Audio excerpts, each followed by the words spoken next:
Well,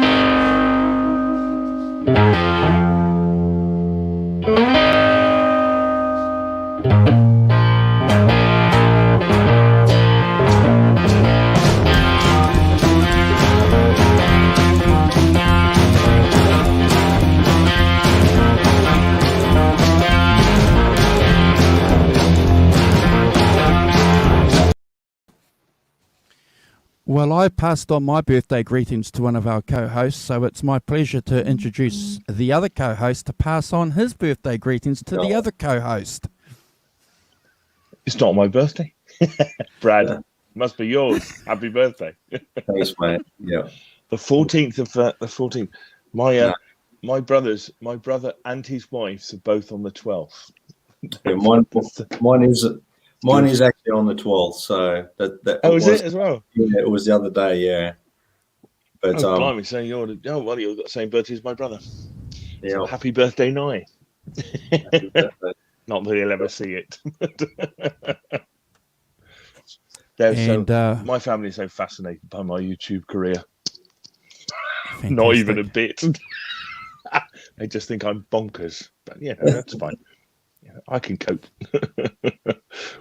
And my mum's birthday, she is on the 19th of February. So it's everyone is in good company. Good company. So very good company. Hey guys, look. Sorry we don't have Carl.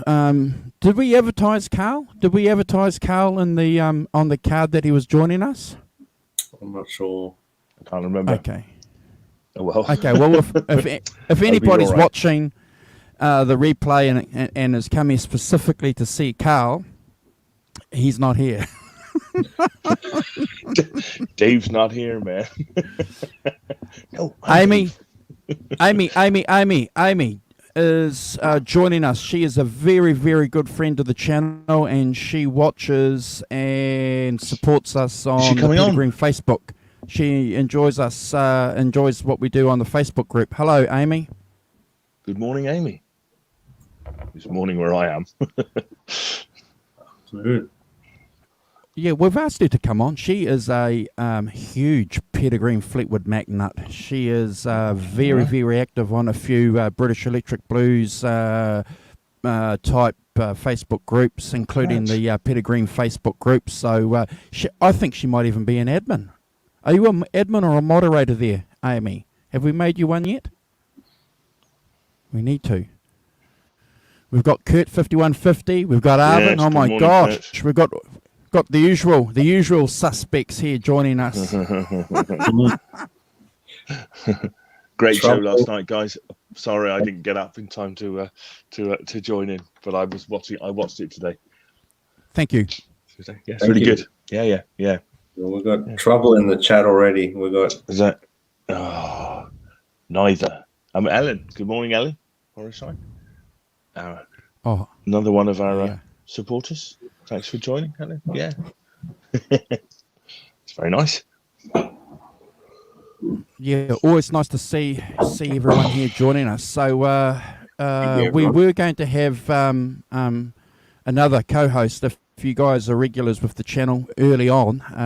Simon, the original, the one and only, truly original.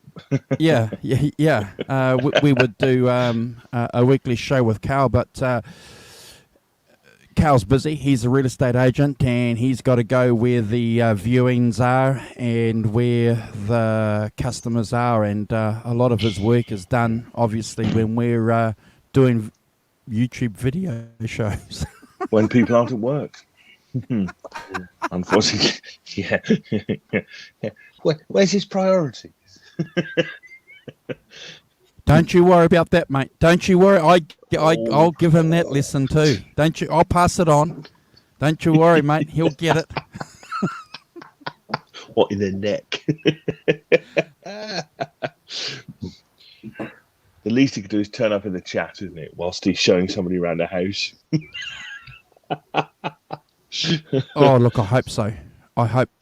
And I owe a lot of debt to Carl, because it was through my friendship with Carl that got me back into into in a big way listening to Peter Green and Fleetwood Mac. So yeah, it's interesting, isn't it? Before we get into the show, guys, maybe you guys might want to share a couple of those thoughts yourselves. How you've listened to an act or a band or a artist and you just wandered off, didn't listen, didn't pay much attention, and through your interaction with someone else, oh, okay, and went back and rediscovered. Have you guys had any experiences like that? Well, yeah, well, Fleetwood Mac is a good example of that because, you know, I started buying records in 1972. You know, so like the first this incarnation of Fleetwood Mac was sort of died, really, isn't it? Just the previous year.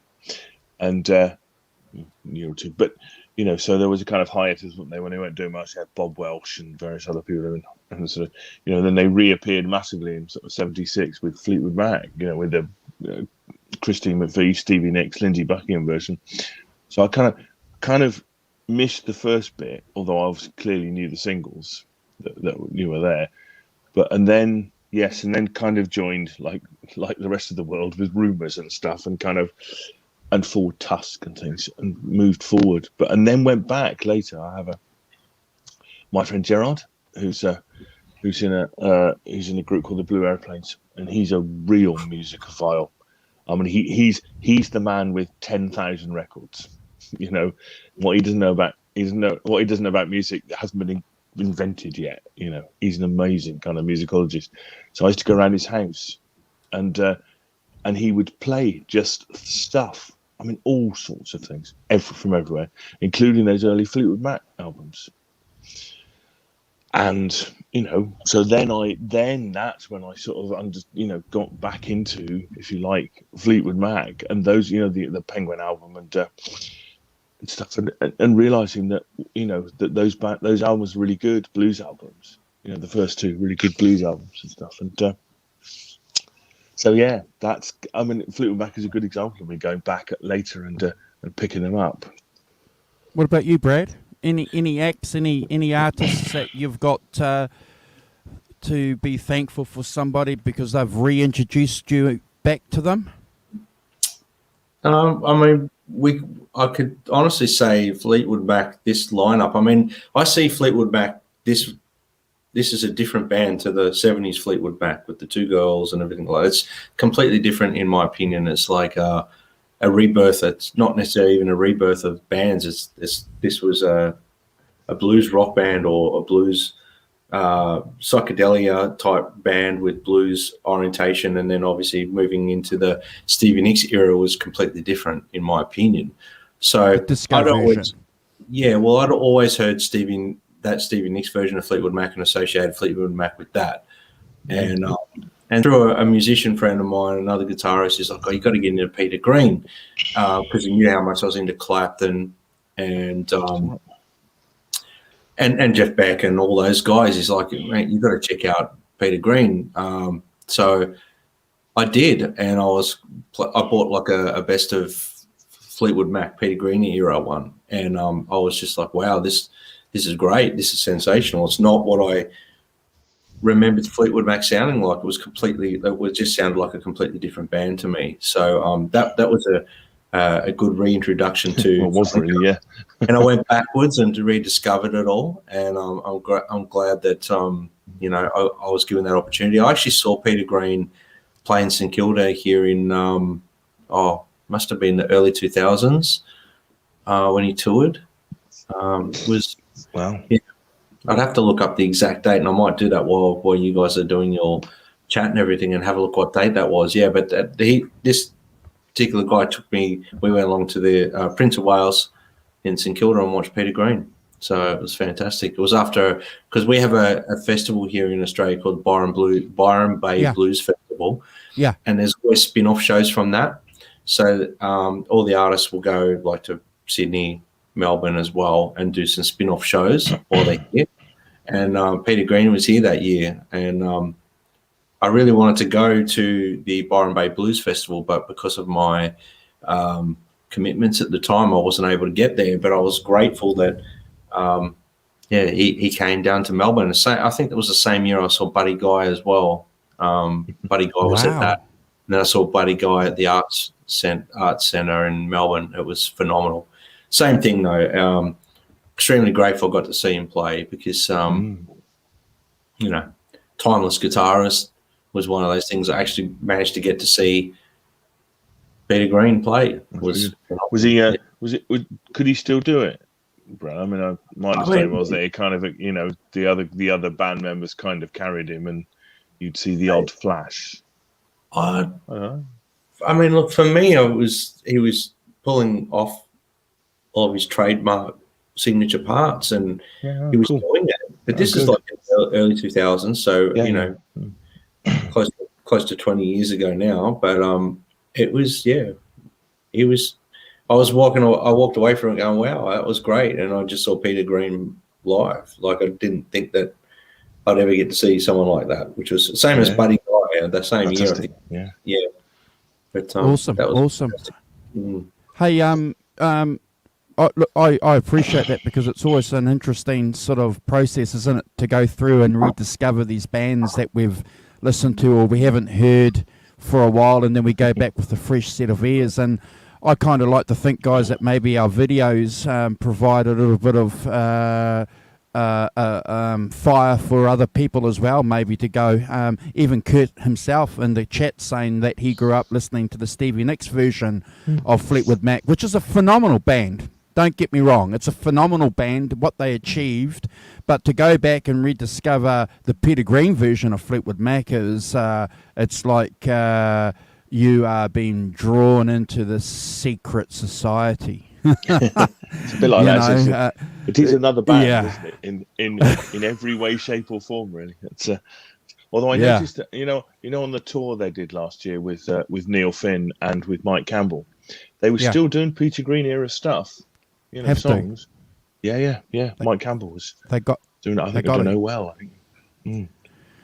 Hey guys, we are streaming live, obviously, on YouTube, which is a fantastic platform for us. And over the last couple of months, we've had a bit of growth with the channel. So it's my job to point out to people, please share our channel. We're a small channel. We do have some goals set.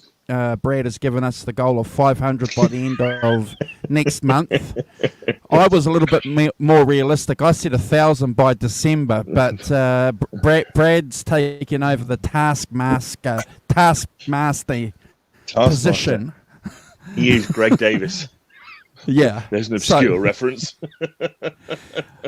So if I don't manage to get that out, I get into trouble. So we are always soliciting your support. If you can share our channel, if you can subscribe to our channel, share it with your friends. That's really good. We are also streaming on 2 Facebook groups, the All About the Blues Facebook group, and we are streaming on the All Things Eric Clapton, All About British Blues Facebook group.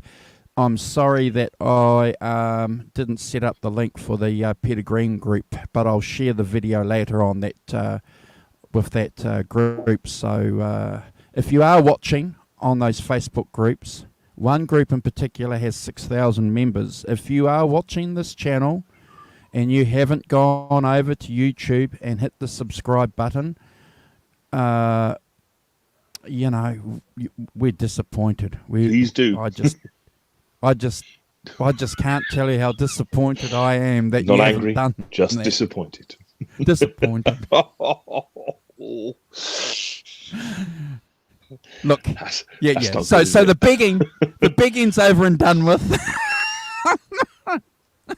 That unashamedly begging and, you know, soliciting your support, that's all over and done with. We'll get into the show. So as you guys know, sorry. No, I just looked up. It was 2010. I saw him on the 2nd of April at Prince Band in St Kilda. Yeah. So is that just a pub, Brad? Is it just it's not a massive venue. No, it would. Yeah, it's probably hold.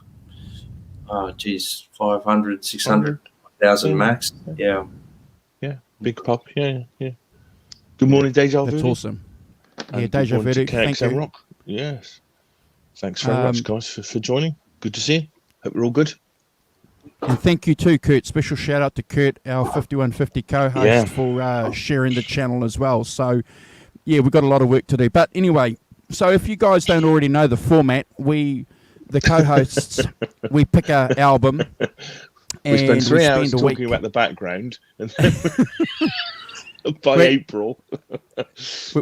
We pick an album and we present a little bit of a background on it, and then we go through with some of the rankings and our opinions and thoughts and observations on the track. So, like always, we encourage anyone that's in the chat to give your opinion, give your rankings.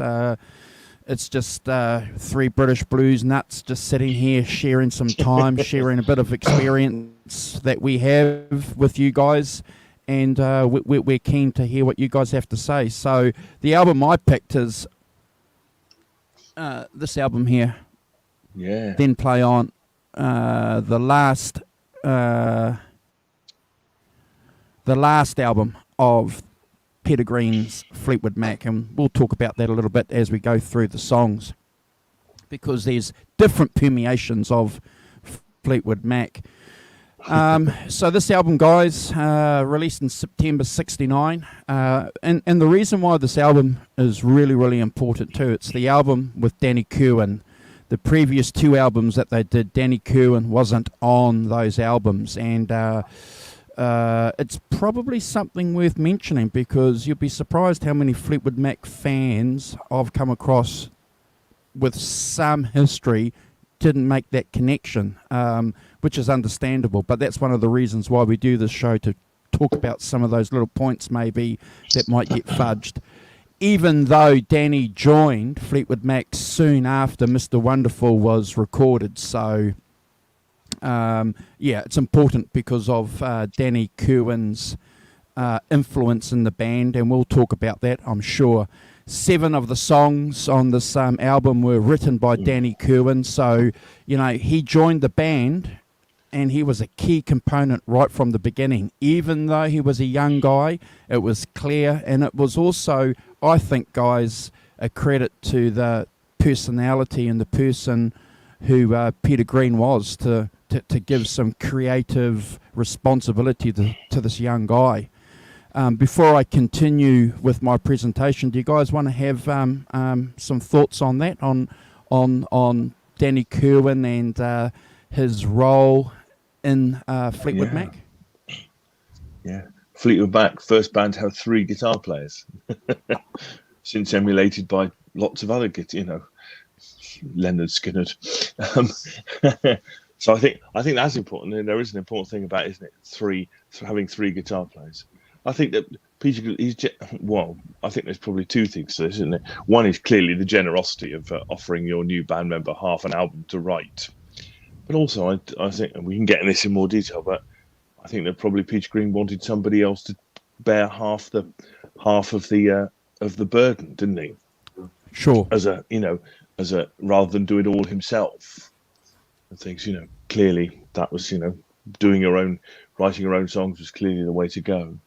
But it's hard work, isn't it? Writing up, if you've got 15, 20 songs to write, that takes time, and it's, to get it together. Whereas if you've got 2 people, that's, it's easier to do, I think. So I think that for me, there's the 2 things there: the generosity and also the halving the burden a bit. Yeah. Brad, you got some thoughts on that? Oh, I tend to agree. I tend to agree. It's like, obviously there was something there. Peter Green saw something in him and thought, I'd like to have his contribution to the next record, and obviously collaborate in a working environment with this person creatively, but also in a sense where less burden on Peter Green and a little bit more spread. And some people work best that way. Some people work better when they're when there's less responsibility put on them, and they perform better and do what they're supposed to do. And on a recording sense, well, it worked really well. So they obviously found a it worked.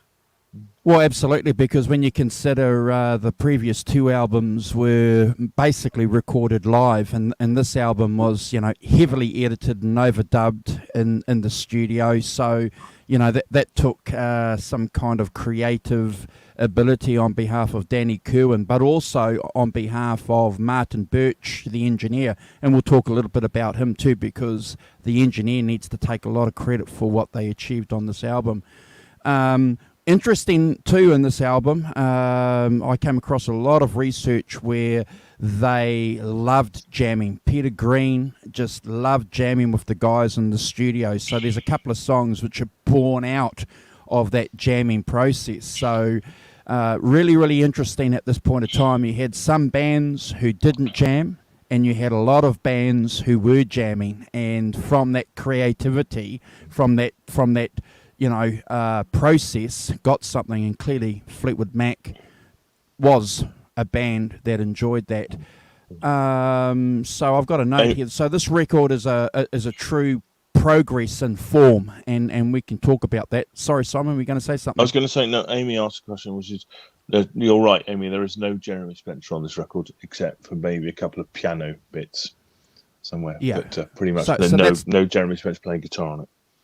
Yeah, that's my next point here. So no Spencer on the album, piano only. And there's a couple of other little surprises on the album, but we'll talk about that during the songs. Gotta remember too, guys, and we've spoken about this before, you have to remember how influential Fleetwood Mac were for a small period of time. They were the number one UK chart group in 1969. They outstripped the Beatles and the Rolling Stones. So, for a short period in history, everybody wanted to be Fleetwood Mac. And I think that's a good point that we need to remember as we discuss the album. The artwork, I always love the artwork. And the artwork apparently is a guy called Maxwell Armfield from a painting that he produced around 1917, so very English. The title, we know the title is a play on William Shakespeare, so again, very English. Recorded in England, so very English. I remember reading somewhere recently again, and this is, something that we like to talk about on this show, whether it was a typo or a genuine mistake by a reporter said that the album was recorded in America. No, it wasn't. So that's something that we need to talk about as well. It was the biggest album to date for Fleetwood Mac, top 10 in the UK, sold over 100,000 copies in the US, which is pretty phenomenal.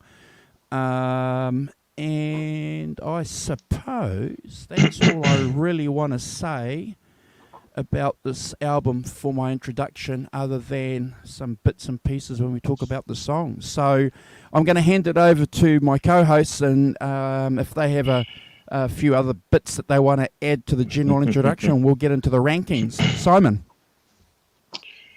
A few things, yeah. I think there's, picking on what you said in your intro, one of the interesting things to me about Fleetwood Mac, this version, this Fleetwood Mac, is that the singles they released were incredible. I mean, in a sense, the singles, I think, they had almost a separate career to the albums. Albatross, Oh Well, Black Magic Woman, Green Ranalishi, and just unbelievable, Man of the World, an unbelievable run of singles, really. And I remember those singles, them being on top of the pops, doing Man of the World and and Green Ranalishi and things, and being, realizing they were really great, fantastically great, not straight blues, but fantastically great singles, as opposed to the albums, which seem to be much more kind of, the first two particularly, much more traditional blues albums. So I think there's almost got two separate careers. One is the singles career, and one is the albums career. The sort of the proper blues thing, but. For me, the singles are not that. They go beyond that. Albatross especially. Awesome, Brad. You got any points there that you want to talk about before we get into the first track? Yeah, well, mainly just the fact that you have to remember the era that this album was recorded and released. It was released in '69, so think about that everything else that was around at the same time. When you listen to, like, when I listened to this album through the week, and I spent a lot of time re-listening to it last night, just going over my notes, going over my rankings, and just making sure that, because there's a lot to take in on this record. There's a lot to take in, and I wanted to make sure I was being fair with my rankings and things like that. But also just the fact that as we go through and rank these tracks, I'm ranking them from that era of time, and picturing what was going on around them as well. So they were, in my opinion, very progressive in a sense. There was a very progressive sort of tone, and the blues was in there, but they were doing their own thing as well. I think that's one thing I really wanted to bring up is this album in particular. There's a lot going on in this record that was very progressive for me for that period of time. So they were innovators in a sense. Yeah. I mean, I've seen some things about that thing about this being kind of almost like a prog rock album. It actually has elements of prog in it, very early, them and King Crimson. They issued their first record in 1969 as well. And clearly there is that kind of progressive edge to it, I think. So I think that's a really good point, that and actually, as I say, I've seen some stuff about it. And I think just to give you a context, I know we did this 69 as a context with Abbey Road, but the albums this year, the Rolling Stones, Let It Bleed, Led Zeppelin 1 and 2, the band, Nashville Skyline, Bob Dylan, the Who, Tommy, the Velvet Underground's third album, Blind Faith, Frank Zappa's Hot Rats, classic Frank Zappa. So you can see, and concerts in 1969, of course, Altamont, Woodstock, the Isle of Wight Festival with Bob Dylan, and the Toronto Rock and Roll Revival Festival with John Lennon playing at it. So you can see, kind of, that is the context in which there's a musical context in which that album comes out, and it's not like any of those, is it? That's what I mean. Distance. Yeah, it's very different to everything else that was happening at the time. But it plugs into that time of kind of of progress, of experimentation, of creativity flowering. We've done some straight blues albums now. Everybody else is doing different things, so we're going to do different things. And I think that's the push of the times, isn't it? That everybody's thinking like that. Everybody's going for new, different. As the old Tom Petty song, "The future is wide open." Kind of that musical vista is opening up to them. As Andrew, you just said, they've done jamming with the Grateful Dead and things like that, and got into that. So there's a kind of, that element of it in this record. But there's a lot of kind of other elements in here, prog and pastoral and use of acoustic guitars and multi-layering, all sorts of things that are not blues by a distance. And so I think it's worth saying that they, in common with lots of other bands of this era, are pushing they're pushing the boundaries of what they can do creatively, and what the technology will allow them to do. But also, they have no limits. They have no limits. Yep. What do you want to do? Like, we can get into the jamming songs and stuff, and you can put stuff in 1969. Cool. You can do stuff. That's awesome. Yeah. Well, that's good, guys. I appreciate the points that you guys have added to the introduction, because it's all about getting those points out there and sharing what we know, and also sharing everything with and reciprocating that with guys and girls in the chat too, like Amy, who clearly is a Fleetwood Mac nut. and Probably knew all of that. But, yeah, that's good. well, she's been on a couple of shows that we've done previously on Peter Green, so we do have an invite for her. So, Amy, if you want to come on and join Brad, Simon, and I and talk about Fleetwood Mac, please come on. You have an open invitation. So the first song, guys, is coming your way. Danny Kirwan's song. Again, it's pretty interesting, I suppose, that Danny Kirwan gets the first song on what was going to be a huge album for Fleetwood Mac. Let's make that very clear. The management, the record company, everybody knew and hoped and wished that this was going to be the start of something big for this band, especially in America. So there was a bit of expectation. There was an expectation behind the album. Rapid fire drumming. It hides a delicate guitar work. It's deceptive because the guitar work doesn't match what's happening with the drumming. And there's a nice little bit of fuzz there that Danny Kirwan adds in that solo. So very, very clever. So they're using, up-to-date current effects. And at that 2-minute 45 mark where they change the tempo, and then you've got that solo with Danny Kirwan, and we know it's Danny, with that classic vibrato. Now, that's a word that I'm going to use a lot here, guys, as we go through these songs. The vibrato that Danny Kirwan has is unique and stands alone in its own category, and I'm sure my other co-hosts will add to that. Solid opener. It's never a skip, guys, and it's a 9 out of 10 for me. Simon. Yeah. I think that that one of the things that struck me about it is it had that kind of Latin, a la Santana type rhythm, as you say, that doesn't really accord with what's going on over the top in a musical thing. But marrying two different musical styles is nothing new. So that was, I love the sort of beginning as well. That sweeping chord, those two, the B minor and the E minor. And then they, one does it, then the other does it and stuff. And, clearly that's a portent for the album, isn't it? You do it, then I'll do it. It's a kind of the balance between the two guitar players. I think it's interesting that they use lots of twin guitar lines. There's twin guitars going on all over this. There's, it's got kind of that, as you say, that slow kind of waltzy thing. With the lead solos at the end. It's a dense song and it has a lot of things going on in it. And I think it's that new kind of vision that they have of bringing their own music to it. I think it's quite a singular song. It doesn't sound like anyone else. You don't go, oh look, that sounds like so and so, because it doesn't. I think it has a unique sound, a unique take on what they're doing, and I think it's. Yeah, it's not. It can't be. You can't have the first track as a skip. But I have not listened to this record before. We just said last week to do it, so I've listened to it about 5 times.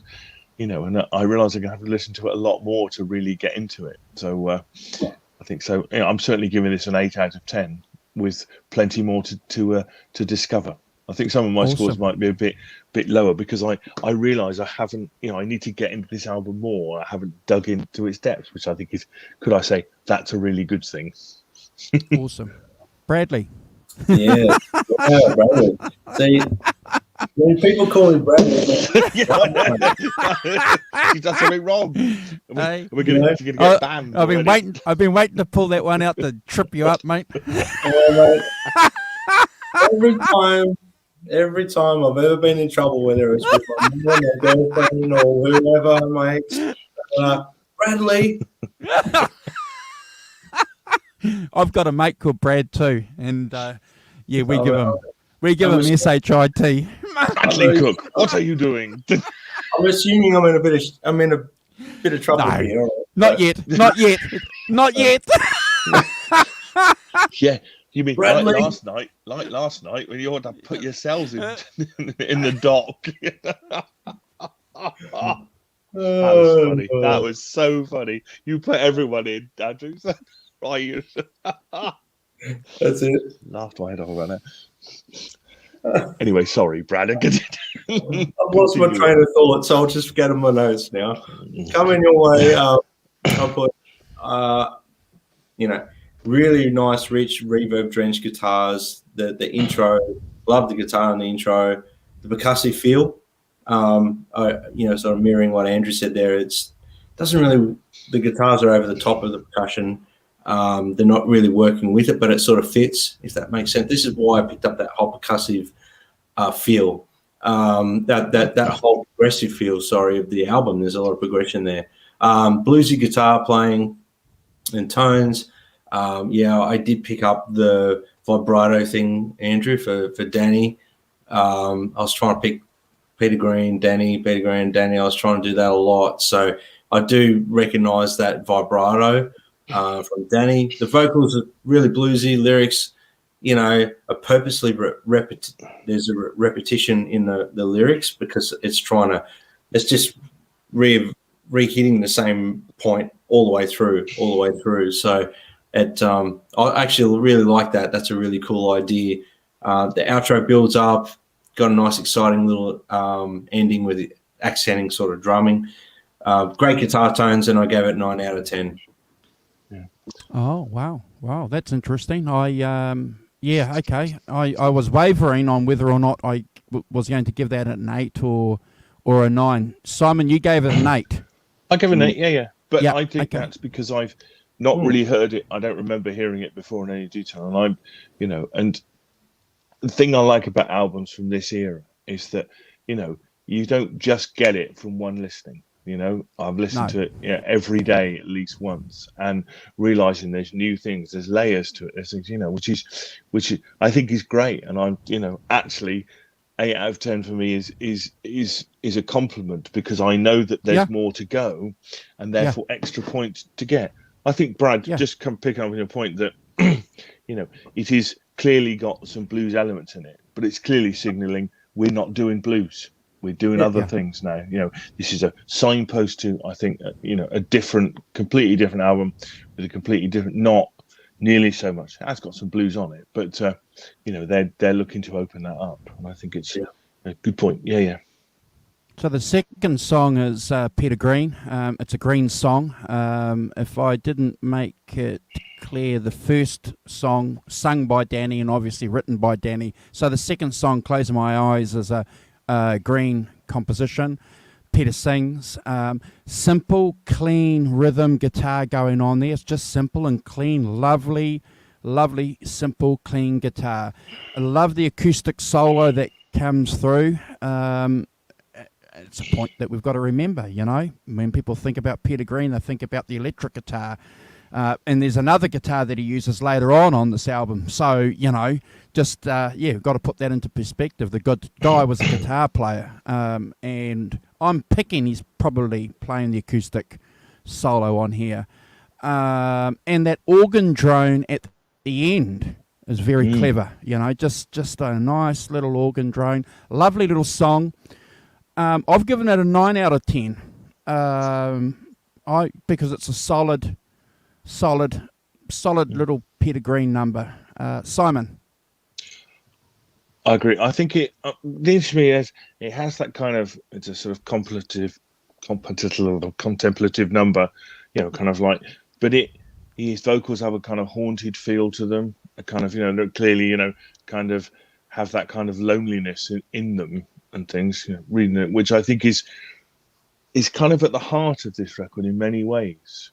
The kind of, not only the kind of, being on my own, but there's a kind of spiritual yearning to it that I think is we need picking up on, because I think it's a, in a sense, in many ways, it's a pointer to, why they stopped, really. Or that's the direct, clearly that's what he was feeling, at that time. Amy, thank you for joining us. Yes, good night, Amy. Take care. Thank you very much for joining. That's really good. So I think it's worth pointing that it's kind of introspection about the lyrics that about where he is that is interesting, and I think that those it's quite a sort of spooky number by the overdriven guitars at the end add to the spooky ambience. And then that kind of quite spooky, as you said, Andrew, that spooky kind of organ thing at the end. But again, the use of Spanish guitars and things in it, straight away, that kind of acoustic edge to it too, which we get a lot. Is yeah. So again, I'm giving this an 8 out of 10. I think it's an interesting song and has many things going on, both musically and lyrically, which I'm looking forward to exploring some more. Brad. All right, well, closing my eyes. Look, I just made a few notes on this because it's a beautiful song, mellow, soulful vocals, great guitar tones, beautiful acoustic playing. Really, really, really well done on the acoustics. I really enjoyed the bass line on this as well. Very cool little bass line in this song. Very, very hauntingly sad if you really get involved in the song, like if you get really involved in it. So I gave it an 8 out of 10, and it's never a skip. Yeah, I think those marks are pretty fair, and it's good to see we're on par because I think I think the point that you made, Simon, about it being haunting is certainly a theme that I'm going to pick up later on with a couple of other songs. But I just want to Amy's made a point here, lovely, and it's sometimes hard to listen to. It is when you consider what happened with Peter and Danny. But we'll talk about that later on, I'm sure. You know, that's why this album has an effect, I think, on Fleetwood Mac fans. But we'll talk about that later. So I think, next song, Andrew, guys. To find a point. I mean, it evokes the soul of the blues, but without relying on the blues form, doesn't it? That's correct. It has that dark blues thing in it, which lots of blues are, but it's not a straight blues thing. Sorry, that was my good. It's a good point. So the next one is an instrumental and Fighting for Madge. And if anyone doesn't know who Madge is, that she was a ardent Fleetwood Mac fan right from the beginning. And according to Mick Fleetwood, in his biography, she travelled about 300 or 200 Ks to go and see a concert. So a lot of these bands appreciated the devotion and the hard work that a lot of their fans were giving them by turning up at the concerts, at the gigs. And these were probably small gigs early on too, maybe. But, the fact that these guys wanted to recognise her for her role in the band is a credit to her and the band. Dual guitars. Okay, so this is a monster of a song. You've got some vibrato going on there. You can pick up some pieces there where Peter is in phase and out of phase. It's an epic piece. It's phenomenal. It's the beginning of the two guitar attack. And we've spoken about this before, Simon, on other shows, and I'll be interested to hear what Brad thinks about that. We credit this band for introducing the two lead guitars, especially. You had two guitars in other bands, but the way that these two guitars, and even the Rolling Stones didn't do that at this time. They were both in the front and both doing their job.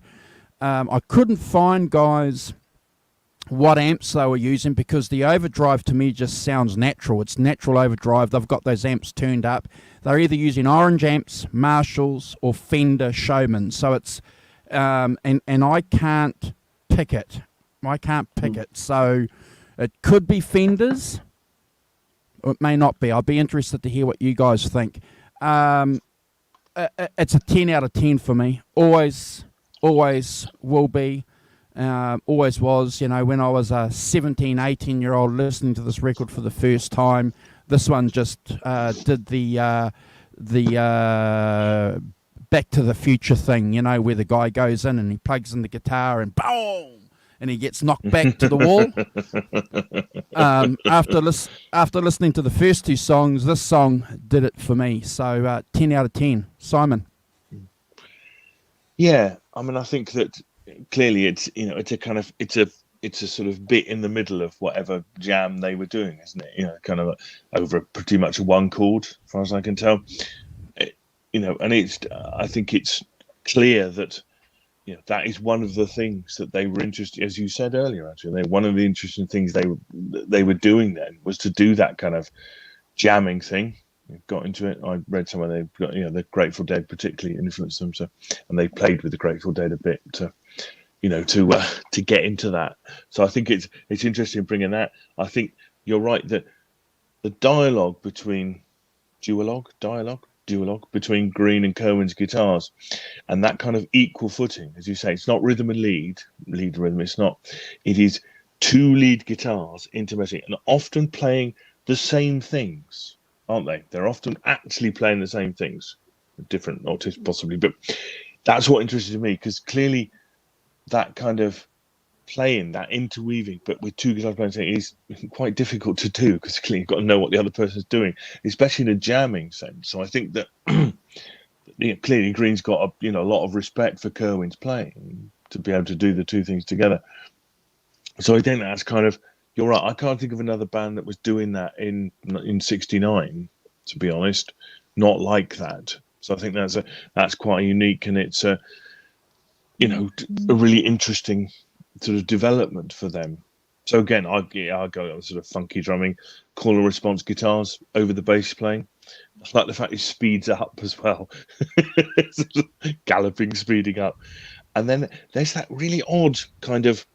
Did you know those odd interjections by a third guitar, clearly an overdub? You just get all of a sudden these just tiny little interjections with a third guitar. Like, what's that? what's that doing?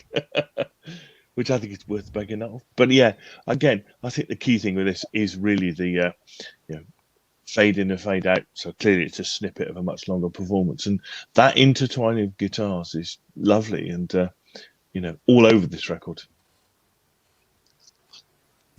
Yeah, well, this song is one of the reasons I said that it sort of leads into a progressive type sound for me and a progressive rock for this era. I mean, you've got two guitarists that were playing, and this is clearly a jam. They were obviously in the middle of a jam, and they're like, "Quick, turn the faders up and start recording." So that was quite clear from the word. The minute I heard this, and listening back to it in the last week, I was like, that kind of took me back to some of the songs on Layla, where they were just like, "Quick, get this. It sounds great. Let's get this." So they'd been jamming on these things. Both guitarists knew each other very well. They'd actually, like you said, playing a lot of the same lines together. The tones of the guitar sound fantastic, and I tend to think that they would be Marshalls, I reckon, because they've got that Marshall growl to them a little bit. I love that just breaking up, humbucking sound through a Marshall that's just sort of cranked. And that's where my ear picks that out. I put, I love how the guitars double at times, and they are playing separate things as well together at the same time. So yeah, two guitar attack, and they did it so well. And for that, I gave it a 10 out of 10. But I wanted the song to keep going. I didn't want it to stop, because I imagine that would be something that would could have gone on for half an hour quite easily. Have they, Andrew? Do you know if have they ever released kind of more of that jam on other? I know there's been various things through the ages, haven't they? They've never released more of it. No, and that's a point that we need to talk about at the end, because apparently they spent hours jamming. So whether or not these tapes exist, Simon, we don't know. The 50th anniversary box set came out this time last year, and there was no new tracks, and so that would have been a perfect opportunity to bring anything out had they found anything. So I suspect, Simon, that they've got nothing. That's my view. It's just touching on the two guitar thing. It's really difficult. As guitarists, we probably know this. It's hard to actually play with other guitar players in that manner, because you always separate rhythm guitar, lead guitar, and then you swap it around. If you're both lead guitarists, you'll do. But playing something together, it's especially even though they sound like they know what they're playing together, it sounds unplanned to me. So I just thought that is a very valid point to bring up when you hear two guitar lines that are playing very similar things and they're playing a solo and lead together. It can go one of two ways. It can sound great or it can sound like noise. Yeah, well, Danny Kirwan was a child prodigy. If people didn't know that, he had pitch perfect. He knew notes by ear, and clearly, when he was playing in Boiler House, he was above and beyond the rest of the guys in that band. And it's no surprise that he got invited to join Fleetwood Mac. But this is a point that we can talk about later, and Simon's already alluded to it earlier at the top of the show, that Peter needed somebody to help him break out of that blues boundary that Fleetwood Mac were in, and Danny certainly provided that foil, I suppose, for him. But no argument from me, Brad. If you say it's a Marshall, I'm We're going with you. I'm going with you. Yeah. But apparently he was using Marshalls, Fenders, and Oranges around that time. So yeah, but I think you're right. I think they're Marshalls. Orange amps do have a very Marshall vibe about them, but Fenders are distinctively different. Yep. Yeah. So no. Yep. I'm not going to argue with you. You got Marshalls there behind you, so. and if Warren was here, he would say they're just keg holders. So. Yes. I'm the Marshall guru. Yeah. Dear dispensers, where is Warren? Good morning, Warren. Yeah. If you catch this on replay, that's such a good joke. When you say another Kirwan song. And when I was doing some research for the show, guys, I read somewhere, I think in Martin Clemens' book, that Danny was listening to a lot of beer hall songs and music hall songs, because he was just all over the place with what he was listening to. The guy just couldn't sit down and just not do anything. So he was just clearly, if he wasn't playing, he was listening. And when I read that, it struck me that this song is based exactly on that. It's a beer hall song. It's just slowed down a little bit. It becomes obvious to me when you've got that la, la, la, la harmonies going on, which is beautiful.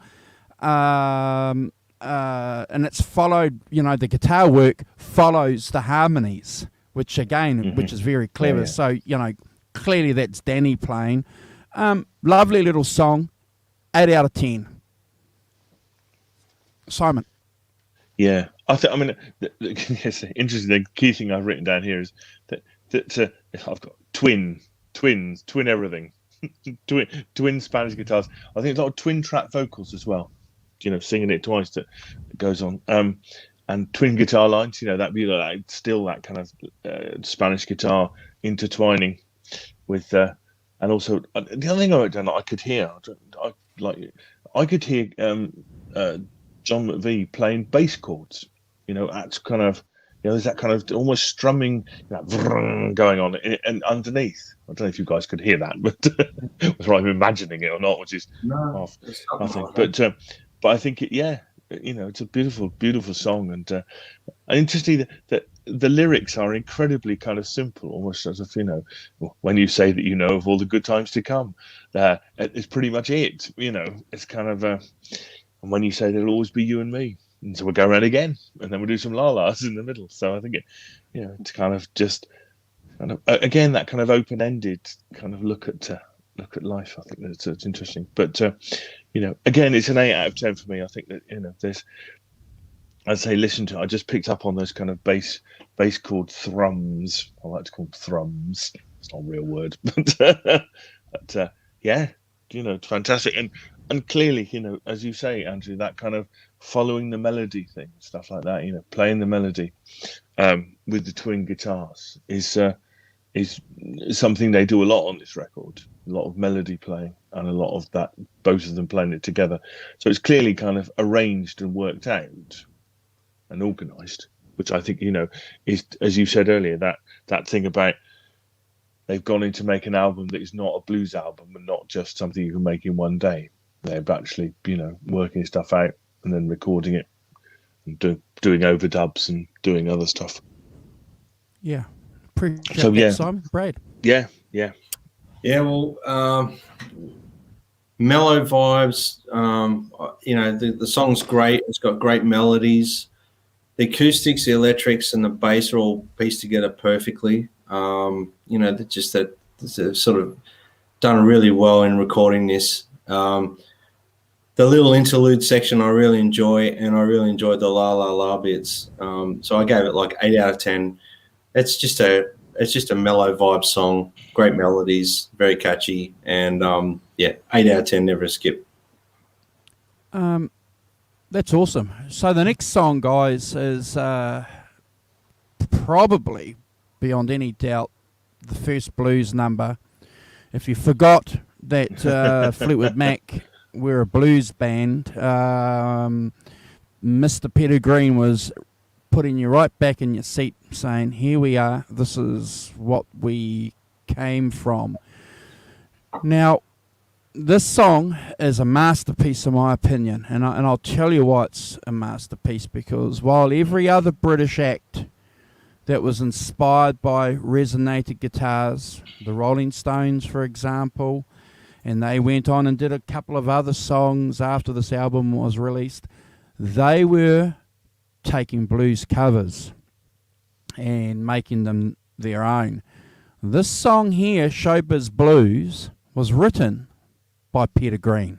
It's a British blues song, clearly inspired by American blues, but so top marks, 10 out of 10 for that, for Peter Green for putting this on the album while other people were copying. Now, that's no disrespect to the bands that were copying, but I think this is a point that we need to highlight. Played an open D slide. It's a wonderful example of playing slide. It's pretty simple, but that right hand, the right hand, if you do play resonator guitar, you've got to keep it up. I love the song. It's a 10 out of 10 and it's never a skip. Hi, Alan. Good morning, Alan. Alan Garbutt. How are you? Hope you're good. It's absolutely. It's kind of, and that's a really interesting point, is that it's a Peter Green song, but it's done as that country blues raver thing. It's a field holler style, completely authentic, and yet not written by an authentic blues person, i.e. somebody from the cotton fields. Peter Green's authentic, but it's and just that kind of just authentic, really, isn't it? Just a tambourine, just to accompany it. Fleetwood banging on the tambourine. I presume it's Fleetwood banging on.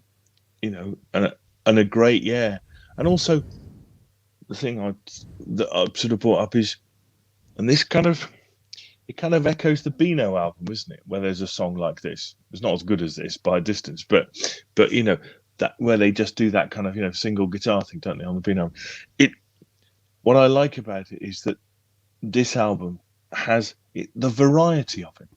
The last song doesn't sound like the next one, and the next song doesn't sound like this. There is that kind of complete lack of wanting to do a unified, sound album or anything like that. It's like, well, I've got this blues holler, right? That's going on. Get out there, off you go, And there's no concept of whether that sounds like the last song, whether that sounds like the next song. It's just a song, and I'm doing it, and it's really good. And I think that that's a sign of where we are in '69 as well. That kind of that kind of broadening out of things and not worrying about if things have a cohesive sound or anything like that.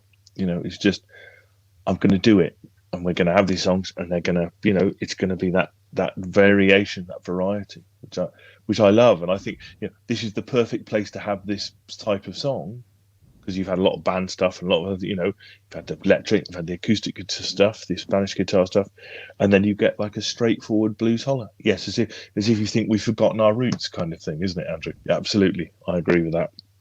You know, we still got the blues in us, chaps. I think the one thing I wanted to point out was the lyrics. I think because I think the lyrics are, are really important to this song, because they are, clearly, expressing Peter Green's dissatisfaction in many ways. Tell me anybody, now do you really give a damn for me? Is the opening lines, and you think, oh no, yes, I see where we're going there. See where we're going with this, and I think that it's a window into his, into what he's feeling in many ways. I think that lots of the lyrics on this album are where they are, So yes, Brad. And now you're on mute. I don't know what happened there. Sorry. I was just getting into your explanation there of the song and your ranking. And I was just got a bit lost. Sorry. No, the ramblings of the deranged fool. That's fine. That's fine. Well, look, I'll obviously this song is a very cool bluesy guitar line. I really enjoyed this song. I love the tambourine timekeeper, whoever that is. I think that was really cool too. The tambourine's keeping the time on it. The slide guitar, really nice guitar tone. Bluesy singing. I won't sort of go on too much more about the song. I really enjoyed it. 8.5 out of 10. Never a skip. And I mirror pretty much what Andrew and yourself, Simon, both said there with this song. So yeah, great song. Great to hear some blues too, and I love Peter Green playing blues. So yeah, it comes in at the right time, doesn't it? It's that perfect kind of time to just have something that is pure blues. I think that's really cool. Yeah. You know me, I'm all for the how an album is kind of is programmed and stuff. When do you do why is this song here? Oh, it's perfectly the right. It's absolutely the right time to do that after 4 songs preceding it that are not particularly. Yeah. Sorry, awesome. Andrew, off you go. So the next instrumental actually is underway by, I can't read my own writing, by Peter Green. So I love that loose intro. The intro is loose, and Brad mentioned it a little bit earlier on one of his commentaries about Layla, the Layla album with the Madge song. So I kind of picked that up too with this. There's like this kind of loose kind of intro. Love that single note guitar, single string note guitar that's happening, and there's a busy bass going on. It's the first time.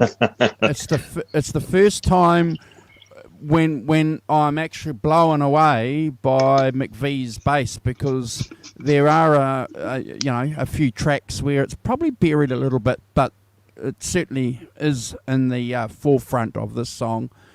And again, Mick Fleetwood Mac's drumming is exceptional on this. If anybody ever thought that Mick Fleetwood was an average drummer, they should go and listen to a couple of songs on this album, because you got to remember he's still a young man too, and the drumming on this is phenomenal. So I've given it a 9 out of 10. Yeah, I think that it's got some beautiful. I wrote that down as well. I wrote busy bass down as well. That's exactly what I wrote. 2 words: busy bass. I like the fact that that kind of tentative start. It's a bit like a camera out of focus, isn't it? And then it gradually comes into focus, and then they start, and then all of a sudden there gets to Alan. That's Peter Green Corrie. Can hardly believe this. Does Coronation Street translate to an American? Oh, clearly does. Well done, Alan. That's funny. It's very cool. But so yeah, I like that kind of bringing into focus kind of thing, and not being afraid to kind of have something that just starts off and it's a bit embryonic and a bit where are we going with this? And then gradually it comes into focus. You get the structure starts to reveal itself and things. So great. I put great impressionistic drums kind of thing. Yeah, if you wanted to, if you want to know, as you say, Fleetwood's a great drummer. Good proof that. So yeah, I'll give this an 8 out of 10. I think it's great fun, and again, it's another kind of instrumental. And I think that what's interesting about this is that not everything is sung. So there's these instrumentals that suddenly appear, and clearly not afraid to have an instrumental. Well, I've never been afraid to have an instrumental Fleetwood Mac, but clearly that's part of it. I think that everything, not only we've just had that sort of the proper blues thing, and now you've got an instrumental kind of thing. So it's a lovely song, and really good.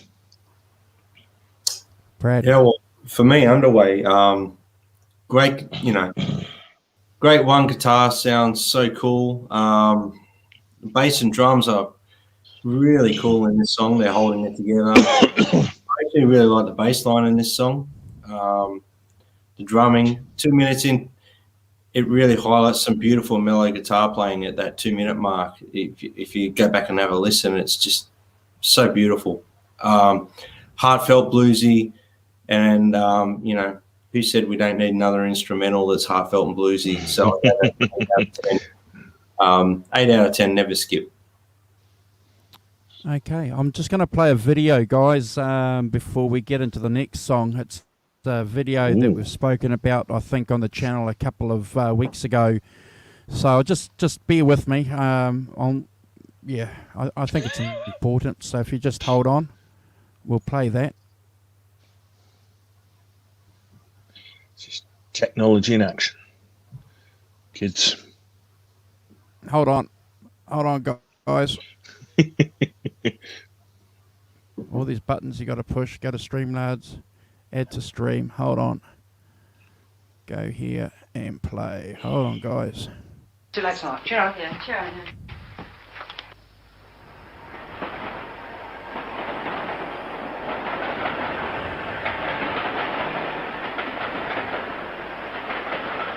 Comme les Beatles et les Rolling Stones à leur début, Danny Kirwan habite la banlieue ouvrière d'une grande ville anglaise. Lui aussi joue de la guitare et va répéter avec des amis, le groupe Fleetwood Mac.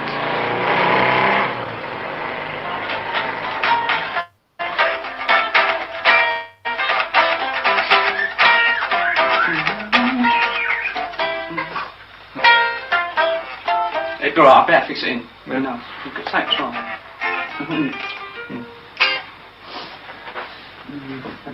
Don't need that, boys. Down part. Do another then. Right. The one with that. Help me, baby. Help me take my blues away.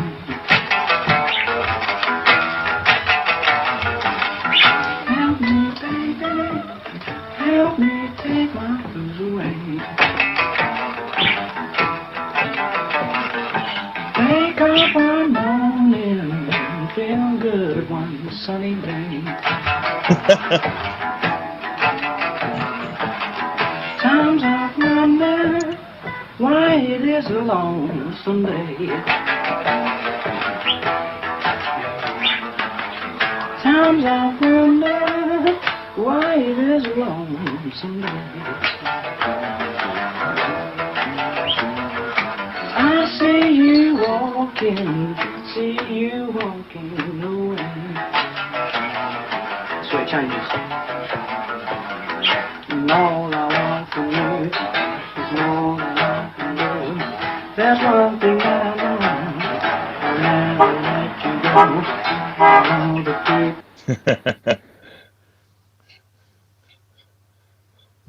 It's fantastic, that isn't it? There's so much detail in that. I recognise, the Ford Transit, that white Ford Transit in the end. That is the transport of every rock and roll band in the UK in the 60s. That van, that everyone had one. There's you see early pictures of the Rolling Stones, and Mickey Stewart's got one of those. That's what they try. That's British rock music was born on the back of the Ford Transit. Yeah, so interesting piece of film footage there. Danny Kirwan, I think 17 there. He's just joined Fleetwood Mac. One Sunny Day, which is on this album, is a song apparently that he had a couple of years beforehand. So he probably wrote that song when he was about 14 or 15, 2 years after playing the guitar, which is not bad. But just imagine if that footage that we're looking at was the first time that Peter Green had heard the song. So and he was playing the rhythm parts really well. It's just phenomenal. The insight that just gives us the insight that those two had as musicians. They had personality issues later on, but we can talk about that at the conclusion. But as far as their musical connectedness, it happened right from the word go. So, old song for Danny. One Sunny Day, clearly a Kirwan song. And I just love the way that "Help me, baby," and then he's playing the solo. Then it's just phenomenal. Love it, and the change in the tempo with the chorus, just a lovely song. I wanted to give it a 10 out of 10. Maybe if I was generous in a couple of weeks, when I'm in a generous mood, when I'm halfway through Lent, I might do it. But I'm giving it a 9 out of 10.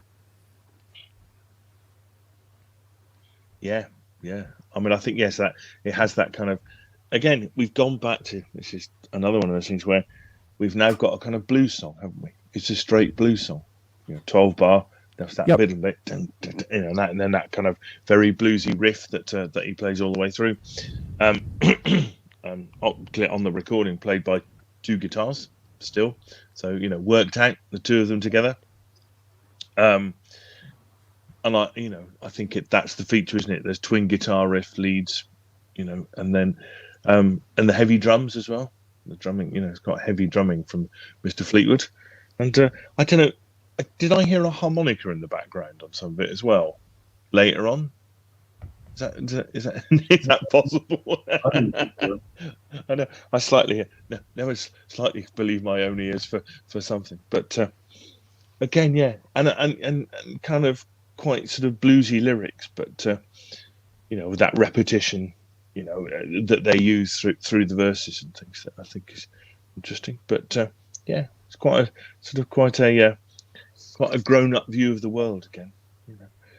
That all I want from you is more than I can do. There's only one thing I know: I'll never let you go. Although people say I shouldn't treat you this way. So, okay. There's stuff in that, I think, that yes, I'm giving this an 8 out of 10. I think this is really good, and more to discover.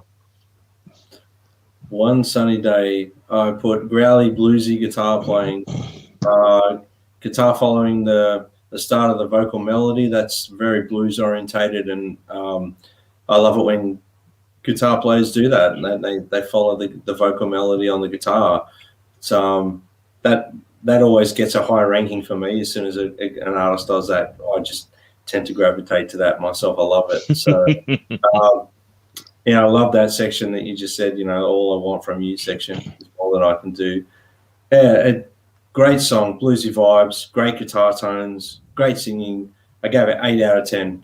Never a skip. Awesome. So we're on to Although the Sun is Shining by Danny Kirwan, another Danny Kirwan original, apparently another early song that he wrote. So, this guy, like a lot of these English cats, was just all over the place, wasn't he? Just couldn't help himself. He was just full of songs. Yeah, what a tragedy. But we'll talk about that at the end of the show. Double track voice, and the harmonies with the rest of the band or Peter. It's just phenomenal. Again, we have to go back to the engineer to do that, because we all know that takes a lot of time and effort and creativity on behalf of the engineers to do that. It's not an easy thing. And in 1968-69, it wasn't easy. Probably easier today. Maybe Brad could tell us a little bit more about that.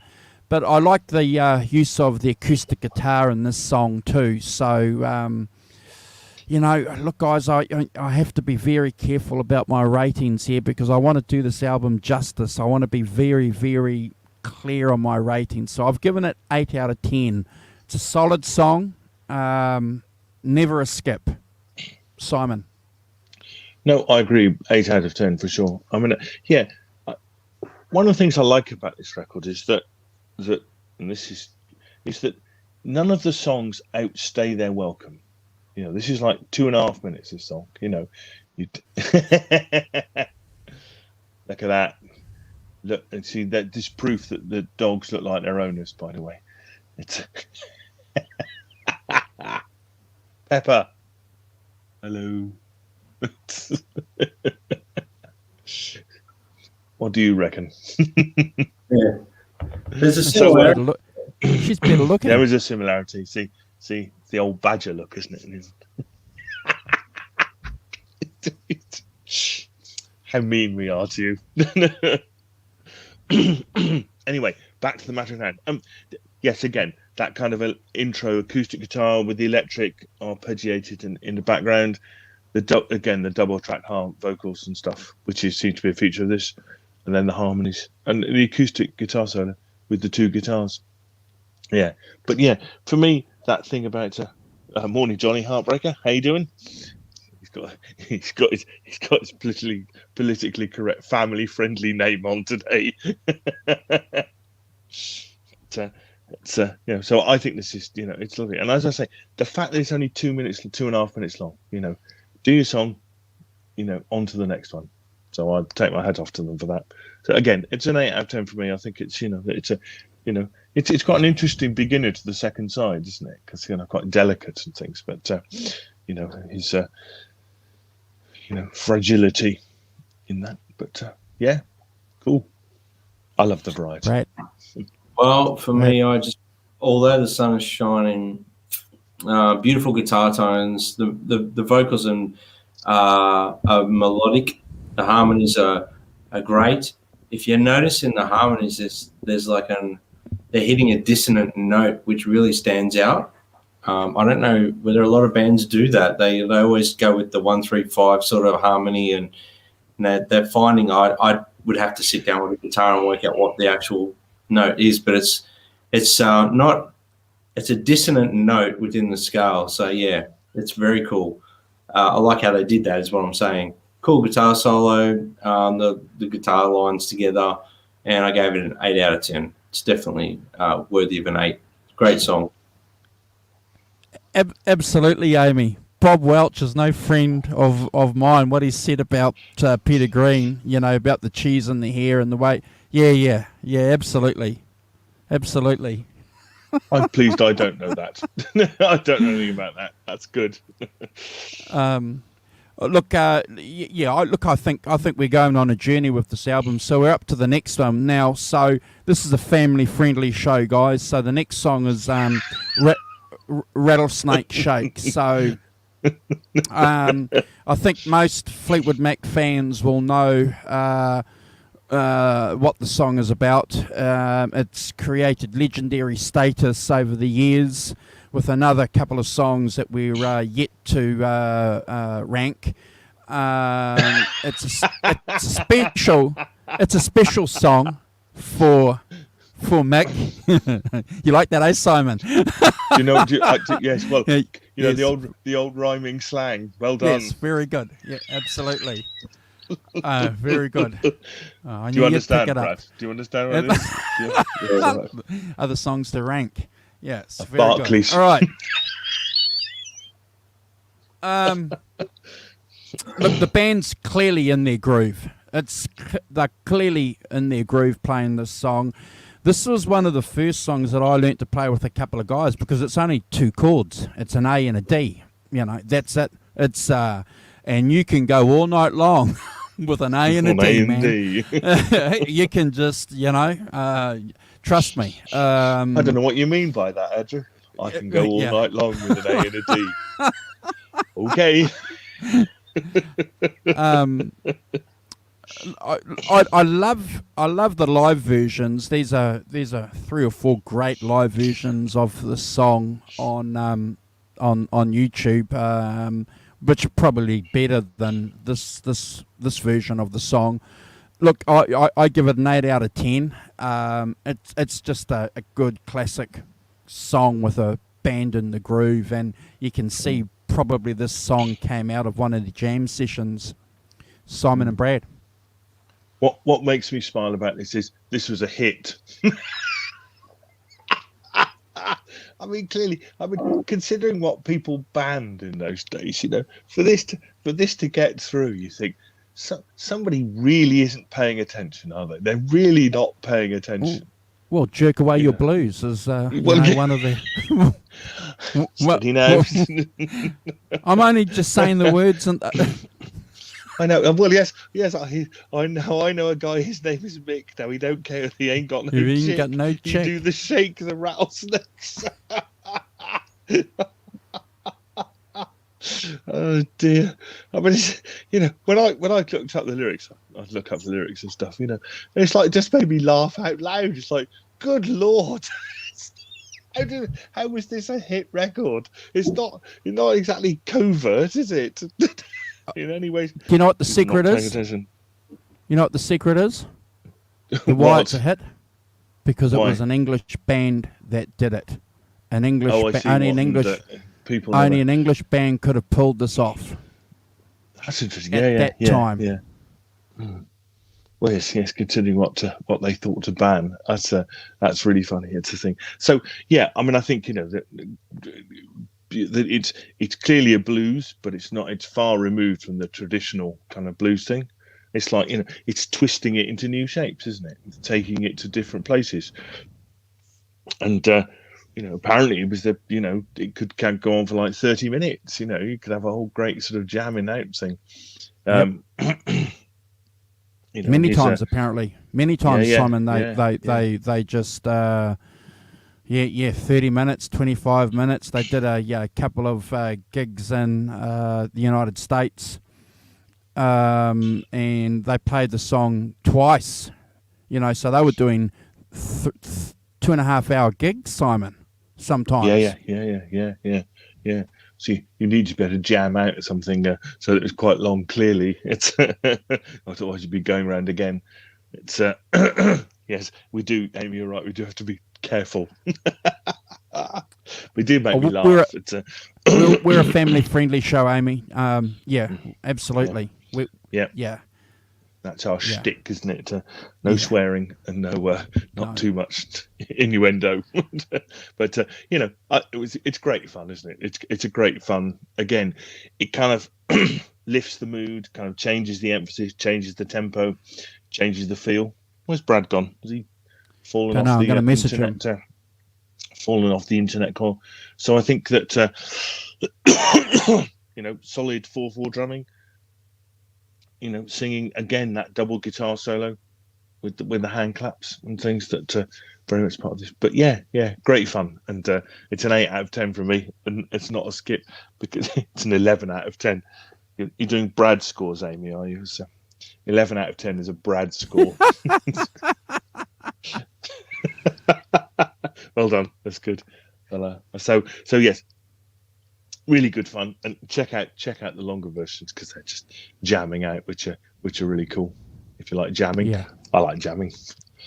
Turn into Bob Marley. Well, we'll carry on with the songs then until Brad comes back. He hasn't replied, so there might be a power issue. So the next song is a Danny Kirwan song, "Without You." Lovely space. I've got some notes here. Lovely space between the notes. I think that's one of the great things that I love about Fleetwood Mac, and it's a great point that we need to talk about when we talk about Peter Green too in particular. Books and magazine articles have been written about his ability to create space. While other guys were putting in 10 notes, he was putting in 3 notes in a measure. He didn't need to play at speed. And just as a little aside, go and compare the first album, John Mayall, with Eric Clapton, and go and compare that album with the second album that he did, Hard Road, and you'll just notice the differences in the two guitar players. Remarkable. Single note vibrato, Simon, on the song. I love it. The vibrato on this is just, my gosh, you can hear it next week. It's just lovely. I suspect they're playing the Les Pauls on this album. That's, what they were using for about a year up to they recorded this. They got rid of the rapier. So just hold on. I'm going to add Brad. So Brad, do you want to give us your thoughts? Because I'm halfway through without you. So do you want to give us your thoughts on Rattlesnake Shake, please? Yeah, I was going to give it an 8.5. And I'm sorry, I don't know what happened there. Cool, rich vocals, guitar vibes, and just a really bluesy. I really enjoyed it, and I enjoyed listening to you two talking about it as well. So easy to play. It's easy to play, isn't it? Well, you said it's two chords, isn't it? It's A and D. Yep. Basically, it's over the top of A and D. But yeah. Yep. No, very cool. 8.5. I gave it out of 10.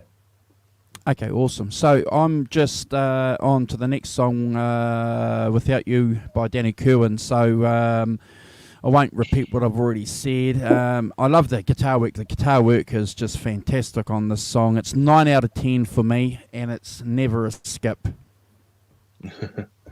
No, it's kind of mellow, slow blues, isn't it? Kind of a melodic intro and singing over mellow guitars. It's quite maybe cheap is what I call it, but cheap, definitely. Oh dear. It's but yeah, it's a it's got those cool lead lines on it, and the solo is kind of very melodic and tuneful, as befits Mr. Kirwan. So yeah, it's quite and lyrically quite a simple song. I'm crazy for my baby, kind of lyrics. I can't live without you, kind of thing. So yeah, I'm giving this like an 8 out of 10. It's good. You're right, Johnny. He did have a feel that was unbelievable. Yeah. I mean, I put down beautiful haunting. For me, I hear it as a Les Paul. I put beautiful haunting Les Paul drenched reverb tones. Blues, it's the real definition of the blues, lonely blues vibe. It really comes across in the feel. Fades out, and I really wanted the song to keep going.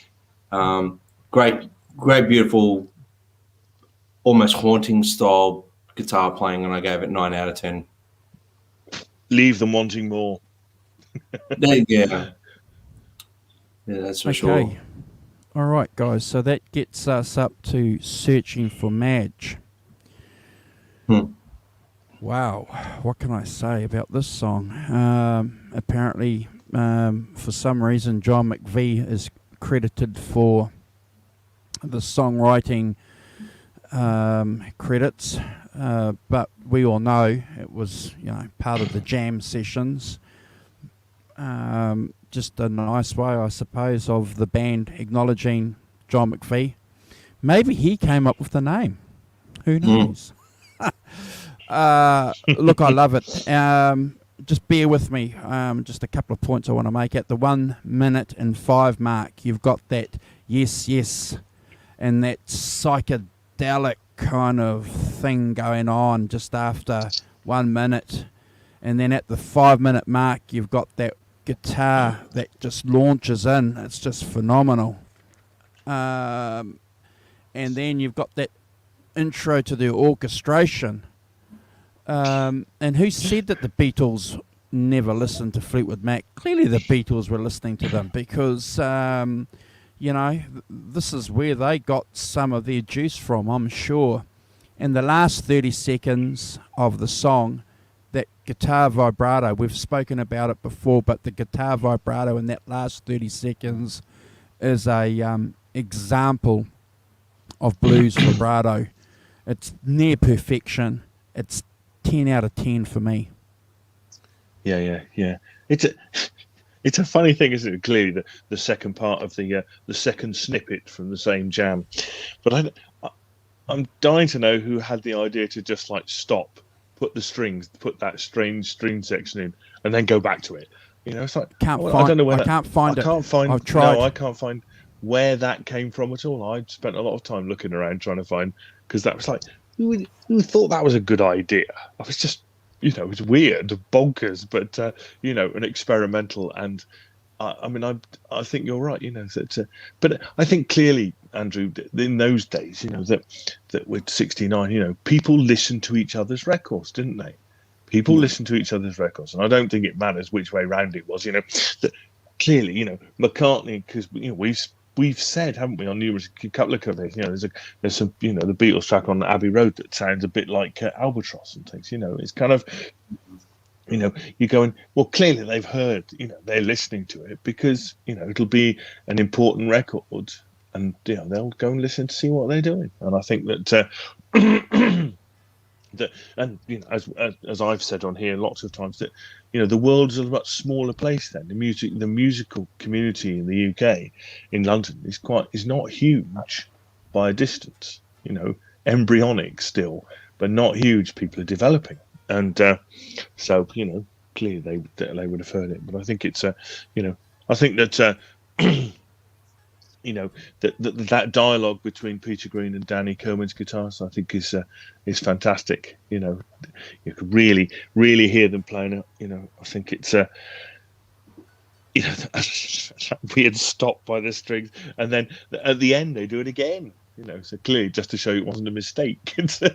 I don't know, but you know, you kind of get the feel almost that it was on the tape. And somehow it, you know, a bit of it stayed in, kind of thing. I don't know whether that's true or not, but you know, it's so yeah.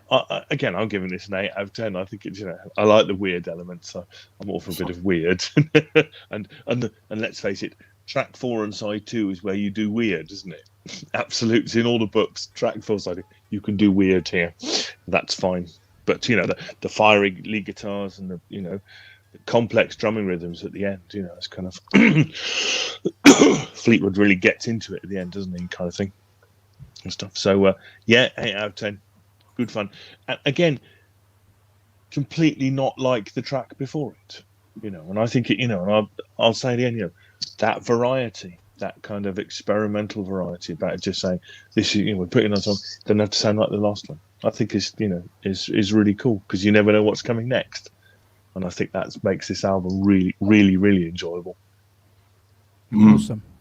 Right. Yeah, searching for Madge. You know, the fade in vibe, it's definitely a jam. It has to be. I don't think it was planned. I think it was a jam. They're going off in it. You know, there's lots of double stops on the guitar. The bass is thumping along. The drums are just slamming. I mean, the guitar playing is fantastic. You know, I think it sort of goes from the last song, like Fighting for Madge. It's kind of a continuation from that. It's like the reprise a little bit, in my opinion. And I gave it a 9 out of 10. Just because it's very loose and jam, but they're together, they're tight, if that makes sense. So I really enjoyed that, and I gave it a 9 out of 10. Yeah, I think the score is pretty indicative of the song. Now, you know how we've spoken in the past about whether or not we would introduce songs to other people who hadn't heard of the band or the artist that we're talking about. I would not play this to somebody who said, play me the version of Fleetwood Mac that you keep talking about, Andrew, that's better than the disco version. Play. I wouldn't play them this. The disco version. Its version of Fleetwood Mac is the disco version. I like that. with Stevie Nicks and Lindsey Buckingham, you know. That's the disco version, is it, right? That's the disco version. And no disrespect to the disco version, but, you know, labels are important. What slightly erroneous ones. The disco Fleetwood Mac. If somebody just saw that and went off and looked for the Stevie Nicks, looked for the disco version, they would be disappointed, wouldn't they? Because if there's one thing that Rumours isn't, it's not a disco album, is it? I get what Andy's saying about. I get what you're saying. No, about I know what you're saying as well. Yeah. No, I just had this image of like proper kind of disco, thinking, wait a minute, Go Your Own Way's not a disco song. Oh dear, such fun. Well done. I think that's really good. Thank you. So, My Dream, another Danny Kirwan song. You know, I just can't help it, guys. When I hear this song, I just immediately can't escape this pop feel that it has. You know, it's got out of all the songs on the album, you know, there's some seriousness there, there's some depth, there's some blues, but this song, it's right out of midfield. It's got a poppy feel. I wonder what it would have been like had they put lyrics to it. I don't know. Yeah, I don't know. It's something maybe you guys might want to think about answering, or people in the chat if they're familiar with it. Look, I've given it a solid 9 out of 10. Yeah, it's well, I tell you what it reminded me Warren. of. Warren. Oh, we were talking about you, Warren.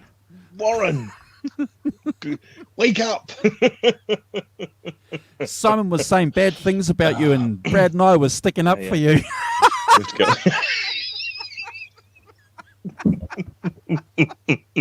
I was not.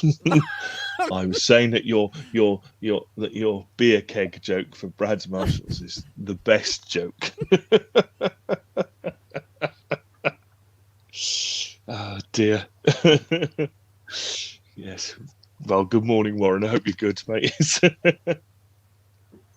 So the one, sorry, going back to where was I? Yes, the one thing that struck me about it was that with that melodic lead, I was reminded of Hank Marvin and the Shadows.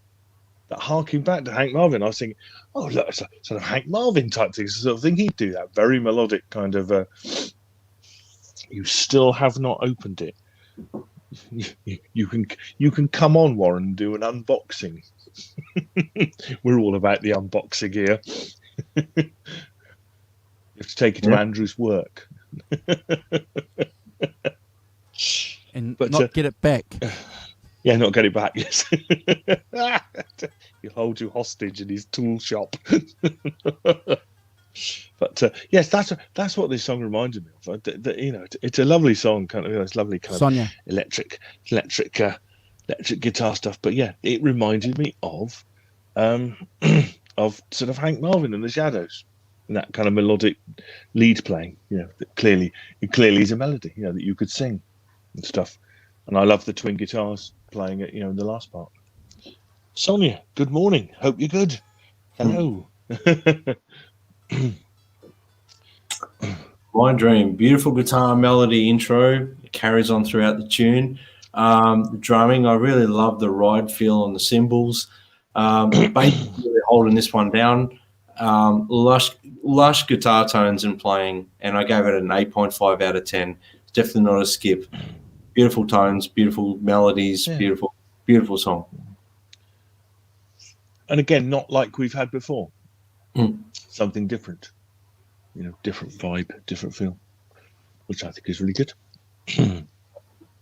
Okay, so Feel Like Crying.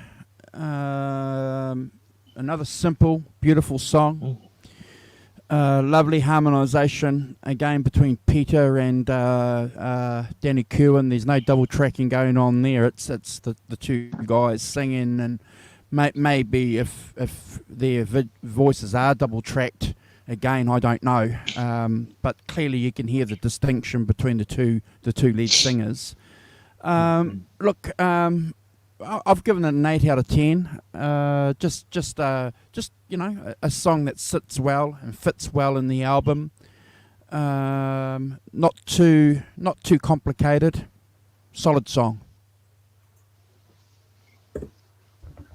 Yeah. I think the thing that reminded me was that it had a Everly Brothers feel. The singing had between him and Peter Green had a sort of Everly Brothers style sort of thing. I like the laughing at the beginning as well. That's fun. And then electric guitars playing the intro. Again, you had that one rhythm and one melodic lead lines singing, and the 2-part singing. And it's a lovely song, Again, I'll give it 8 out of 10 as again, because it's not like what came before. They've done something different. Again, as a thing. Kind of bluesy lyrics, but not a bluesy song at all. So yeah, very cool.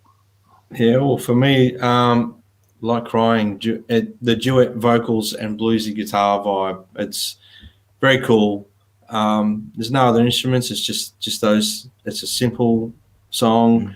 It's got great melody, and the way they've performed it, I would say, I'm not sure if they double tracked it or what, but it sounds like it probably would have been one take, and then they would have done maybe another take of it and probably picked the best out of the two. Maybe that it's got that vibe for me, which I really enjoy about bands of that era. That's how they recorded. They'd do 3 takes of a song, pick the best one, and that was a keeper.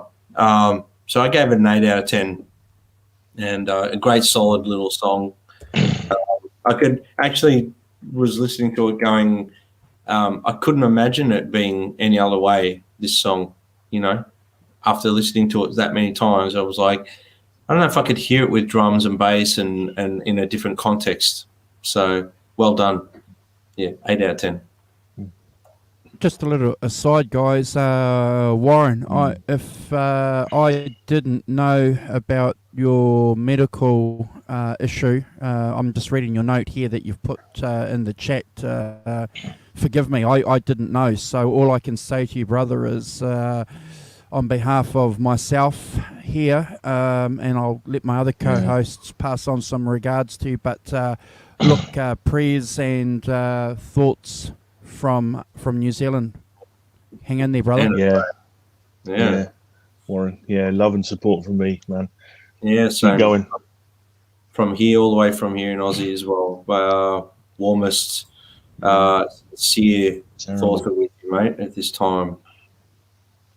Yeah, well, just keep us informed, bro, of what's happening, please.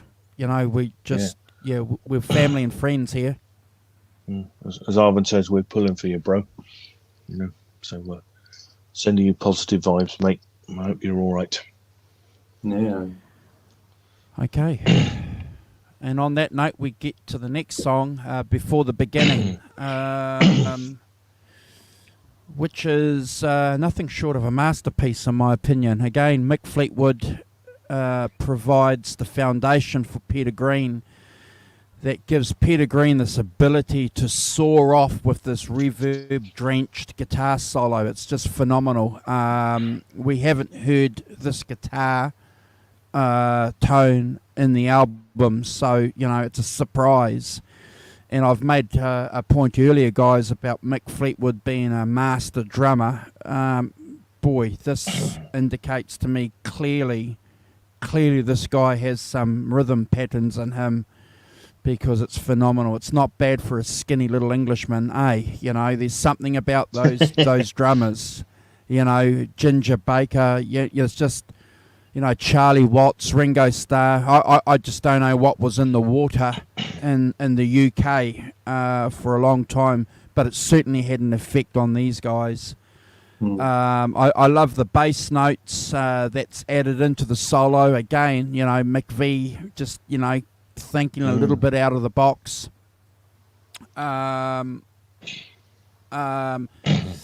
just skipping over here on page 2. So, we've made points about this on other songs, but, Pete's thinking about his life, isn't he? And finding a key, to reveal himself, in the music. And this is what this song indicates to me. He's trying to find himself in his music, and he's revealing himself. Now, whether or not in 1969 we knew that when you listen to it, but certainly upon, learning about the issues and the struggles that he's had, and we'll talk about this at the conclusion of the album. The song just puts it just into even more perspective. You know, it's a significant song because he's revealing, and this is one of the great things, and Brad can talk a little bit about this too, and maybe Simon and I, because, you know, I'm a songwriter. I've written songs. Brad's not the only songwriter here. We've all done it. I haven't actually. But yeah, the difference is though that Brad's revealed himself in his songs, and he's put it out there, you know, for other people to listen to. That's the point that I wanted to make. As a songwriter, you know, we can write songs and no one's going to hear them, but to write a song and put it out there and reveal your soul or what you're thinking takes courage and guts, and you know, it's a 10 out of 10 for me, Simon. Yeah, I think it's one of the things about a song, isn't it? You know, a song isn't a song until somebody else has heard it. Then it's a song. You know, until then it's just something you know. So yeah, I agree with you completely. I think it, you know, clearly the lyrics are about, you know, you talk about a life been searching for the key, but I can't find an answer to comfort me. You know, clearly what's going on in this song, and you're absolutely right. You know that that you know, that inner turmoil in him, you know, is clearly coming to the surface, and you know, I don't know what he's sort of, you know, where he was in that kind of drug sort of arc that he was, you know, clearly on the LSD and things, but clearly it's gnawing away at him. So yeah, I think it kind of, for me, it's a kind of starts a bit like with the haunting guitars and vocals, like the, you know, ends like the first track, you know, a bit of similar feel to it. So it's kind of bookend song for the first track. It sounds a bit like Cousin to Black Magic Woman, you know, sort of with its minor chords, and as you say, Andrew, I wrote down here with, you know, swinging bass stuff, and you know, the drumming as well, fantastic drumming from Fleetwood, and again that kind of two electric guitars, one strummed, one playing melodic lead lines throughout, kind of, you know, give it that kind of fragility, that kind of delicate feel, because it's so melodic, and I think, you know, the music fits the words, you know, and gives them added meaning because of what you're playing. I think it's a really good example. You know, I'm giving it a 9 because I think it's a fantastic song, great song to end with as well. On the on the original album, they ended with it. So yeah. Well, before the beginning, I've just put like a haunting blues. The drums, the mellow tom feel, it's really cool. Vocals, rich and bluesy. It's got a bit of a trippy middle sort of section there, like a middle 8 almost. It's like, but beautiful song. I'll mirror a lot of what both of you guys have said, but yeah, I gave it a 9.5 out of 10, and yeah, it's great to hear the playing like that as well. The tom feel on the drums was something that really stood out to me. Gave it a haunting feel, and the guitar tones were amazing. So 9.5 out of 10 for me. Yes, they give it a kind of ominous thing, don't they? The tom. Yeah. And the intensity, that the way he was playing them, sort of like very laid back and very bit of swagger there, which was cool, I thought. Yeah. I'm going to use a word that's that kind of ominous, dum dum dum. Jawsian, kind of, it's that kind of thing, isn't it, going on? But I think it's nobody's ever used that word before, or again.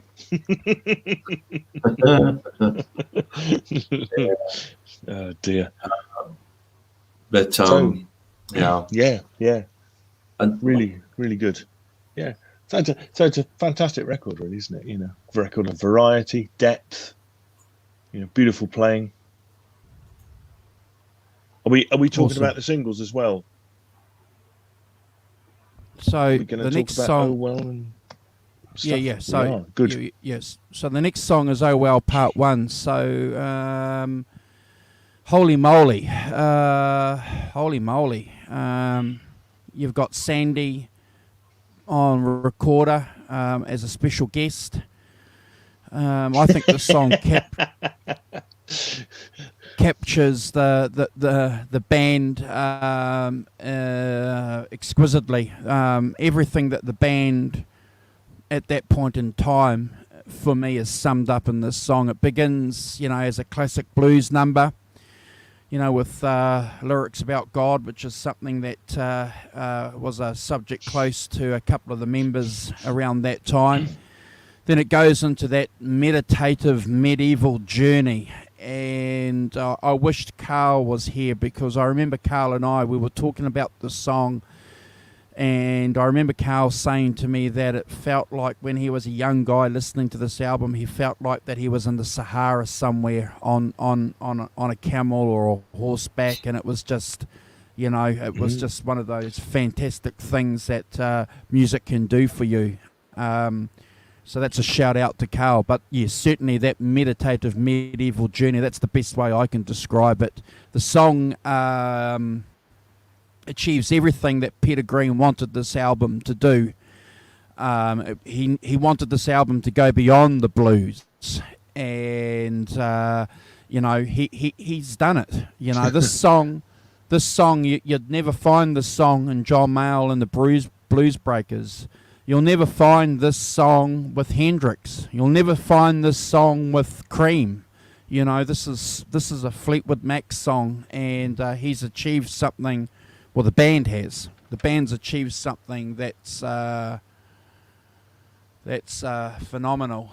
And Simon, you made a point earlier about progressive rock. This is the blueprint. This is, ladies and gentlemen, if you didn't realise, this is the blueprint. This is where prog rock came from. And it's the blueprint for all blues and rock guitarists after. It's something that they've all followed. It's a 10 out of 10 for me. And, I'm going to brand it. It's a 20 out of 10. And just one little aside. One little aside, that all the members of the band didn't think the song was going to go on and be a hit. So that's just an interesting little thing. Sometimes guys, when they're recording, and girls, they know that they're getting a hit. We've done this before, haven't we? A lot of shows where they've sat there and they've known straight away that the song's going to be a hit.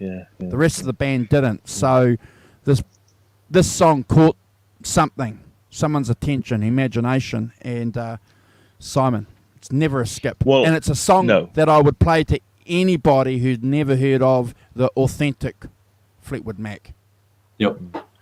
Yeah, I completely agree. And it goes back to my earlier point about, the singles. The singles bit of Fleetwood Mac is almost a, this version of Fleetwood Mac is the, almost a thing on its own, isn't it? Away from the albums, which are, clearly a masterpiece of and the amount of work that goes into it, I think, as well, the amount of parts and things going on in the song, are just amazing. Andrew, just to go back to your point, it struck me that it was like something out of a late 60s spaghetti western, which is that kind of hot, dusty feel kind of thing, and slightly, it's kind of got that sort of vaguely sinister melody played on both acoustic and electric guitars. It's got that kind of slightly menacing, swaggering Peter Green vocal to it, very, very sort of simple lyrics, but, but again, giving an indication about where he is mentally, actually, it's quite, truthful song. But, and so you've got the classic acoustic guitar intro riff, which is just brilliant, isn't it? And then you've got double track guitars. Then you've got electric solo riff. You've got a cappella verse, singing on his own. I think it's it's tremendously kind of brave and experimental and kind of creative to. Sorry, I'm just laughing to see Warren's comment. I thought Simon said shingles. I don't want to think about the shingles of Fleetwood Mac. You're a master of the comic interlude, Warren. Well done. So, yes, for me, because it's got all these different things that it does. It's got, like, the Spanish feel, and even the recorders that I wrote down before I knew it was a recorder. I thought, oh look, it's the pipes of Pan making an appearance. I don't know if anyone who's been to Spain, there'll always be a guy playing acoustic guitar, and they'll have a backing track with the pipes of Pan on it. Playing the hits with the pipes of Pan on it. So it reminds me of that, which always makes me smile, which is a good thing. So, I mean, yes, clearly a masterpiece. I'm Brad scoring it 20 out of 10. And, as I say, I think one of those masterpieces that Fleetwood Mac created in those singles, and I think they're all masterpieces, those singles. Albatross, this, Yeah. Completely. Well, when I think of Peter Green, Fleetwood Mac, I think of Oh Well. This song for me is like this. It's the overall vibe and energy and everything that I can imagine. I can't really explain it properly, but if I was to actually give this one song to someone to listen to for Peter Green, Fleetwood Mac, it would be this one. And that's exactly what Andrew said. There's so much energy, power. I mean, you can go on to Instagram and type in "Oh Well," and you can find that many guitar players doing their version of this. It's influenced an abundance of guitar players, and it still does to this day. It just everyone seems to play this one. The acoustic intro is really cool. The doubling electric guitar, fattening it up, just giving it that meat. The tone of the guitar. I mean, that alone is worth a Brad score. You know what I mean? That's just phenomenal. I love this track. The solos are kicking. It's a timeless song. The lyrics are cool. The singing's really bluesy, rich in tone, and you can hear there's something in the lyrical content there. It's more than just words for Peter Green. He's giving a little bit of it himself in the words and the lyrics there. So I gave it a 20 out of 10 as well. And look, I'm guilty of sitting down and learning this song and playing it over and over. And every time I pick up a Les Paul, try and pull that tone. And look, what can I say? I could go on for hours about this song. But for me, when I think of Peter Green, Fleetwood Mac, I think of Oh Well. Yeah, absolutely. Yeah, I think it's phenomenal. So that, guys, gets us onto the Green Manalishi. So that's a Peter Green song. It's the final song here. Part two, Andrew. We're not going to do part two as a separate thing. I mean, because part two's got the cello in it. It's got it's got a completely different vibe to part one, isn't it? To me, Part one. Yeah, it is. I don't talk about part one. It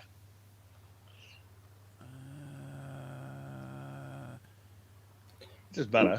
It's fine. Part two sounds like a completely different song in a sense. Yeah, it's a continuation, but it is a separate song in itself.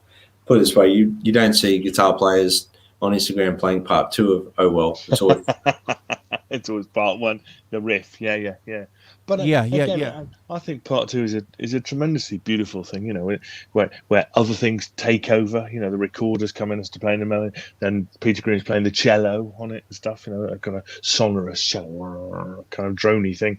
And then you've got the acoustic part that plays with the cello, and then you've got the piano at the end, kind of thing, false ending, and things. And lovely, and at the end, I hear John McVie playing bass chords as well. That goes beautifully with gives those acoustic things a real bottom end that sounds great. Yeah. So sorry. Yes. I'll give that a 10 out of 10 as well. Part two, separately.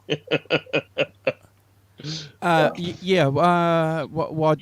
know what's happened to my notes on part two, but look, part two definitely. Hey Julia is Julia. complimentary. It dovetails with the song. I won't add any more to the song other than what Simon has added. So I don't know what's happened there. So Green Manalishi, which is the final. It's the last song that Peter Green recorded with the band. So probably probably, yeah, that's interesting in itself. So, so what have I got here? Some people have described the song as the greatest, most innovative contribution that Peter Green has supplied to the band. But clearly the song is a result of his LSD and, the disillusionment that he was going through with money and fame. And I think that's one thing that we've got to remember here. There's been a lot of commentary about his critique of money and wanting to give money away, etc. And Mick Fleetwood said that there's absolutely no way that they were going to give away any of the money that they've earned, which is a correct decision. But I don't think enough has been focused on the fact that there was the fame aspect too, which is separate from money, I think, from the biographies that I've read about other artists.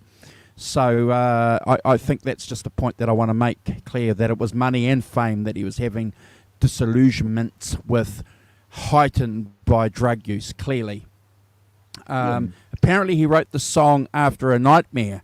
So, Paul McCartney wrote Yesterday, so obviously that was a happy dream that he had. Jumpin' Jack Flash, that must have been a happy dream for Keith Richards, because that's Satisfaction, yeah. It's Satisfaction, yeah, because they were all happy songs, but by all accounts it was a nightmare. And he picked up his guitar. He did everything that a musician would do, and he would find comfort in his guitar. And he wrote the song. It was at the time, and it still is. It's a hugely significant song. Apparently Black Sabbath were inspired by it with their first album. We know that Judas Priest were inspired by it. In '79 they did a version, and a lot of people that I know over the years first heard this version by Judas Priest, didn't realise that Fleetwood Mac did a version. And the song even went on to inspire, relatively contemporary bands like Queens of a Stone Age. So, it's a song that's always going to be there in rock and roll history. I've given this song a 10 out of 10. I know it's strange. I've had conversations with a lot of Fleetwood Mac fans over the years who don't like the song. And I know why, and I understand why, because, there are some weird parts to the song. But I think, as Simon always talks about, it's that weirdness sometimes which makes it a gem. No, completely. I completely agree. I'm giving it a 10 out of 10. To me, this is, the last, in that run of singles, that I've talked about in this thing, that all the way through to this, and as you say, his final recording with the band, and I think that it puts his state of mind in a song, doesn't it? It's got that, I've got this quite a great quote: "Primal scream therapy set to a menacing blues dirge," and I think that kind of, that certainly the second half where it does all that kind of really quite weird stuff and things, and clearly that's where Peter Green was, and that's a reflection of his mindset, where he was in his life. And I think that as a piece of art, you can ask for no more, can you? That if you want to know where Peter Green was at the end of Fleetwood Mac, just play Green Manalishi, and clearly that's where he was, and it's very clearly a window into his mental state, and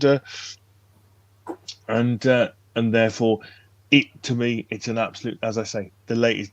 All those singles are masterpieces to me, as of musicality and of brilliance, sheer brilliance. And this is no different to me. I've always loved this song. Even when it always had something. It always got that chill factor, that kind of, not like anything else. Definitely not like anything else. Its own thing. You recognise it straight away. And as I say, it has depth, and it has meaning, and it has, an insight into an artist and where they are in their mental state. And I think that those things make it a really important song. And as you say, Andrew, it's got a legacy too. You know, the sound of it is, you know, has been taken up by other bands. You know, that kind of very heavy guitar and things. Absolutely, you know, you see where lots of other bands have you know, taken that and done their own things with it. So yes, it's a 10 out of 10 for me, and as is the last of the great Fleetwood Mac masterpiece singles. Yeah. For me, I'll mirror everything you guys said basically, but there's a couple of things I just wanted to note. I love the lush guitar intro. The tone, it just, the tones continue to be great. Catchy melody, the bluesy vibe. It's a very haunting vibe, and I did, you know, whether it's been an influence for Fleetwood Mac or for Pink Floyd, but I heard a Pink Floyd vibe as well going on.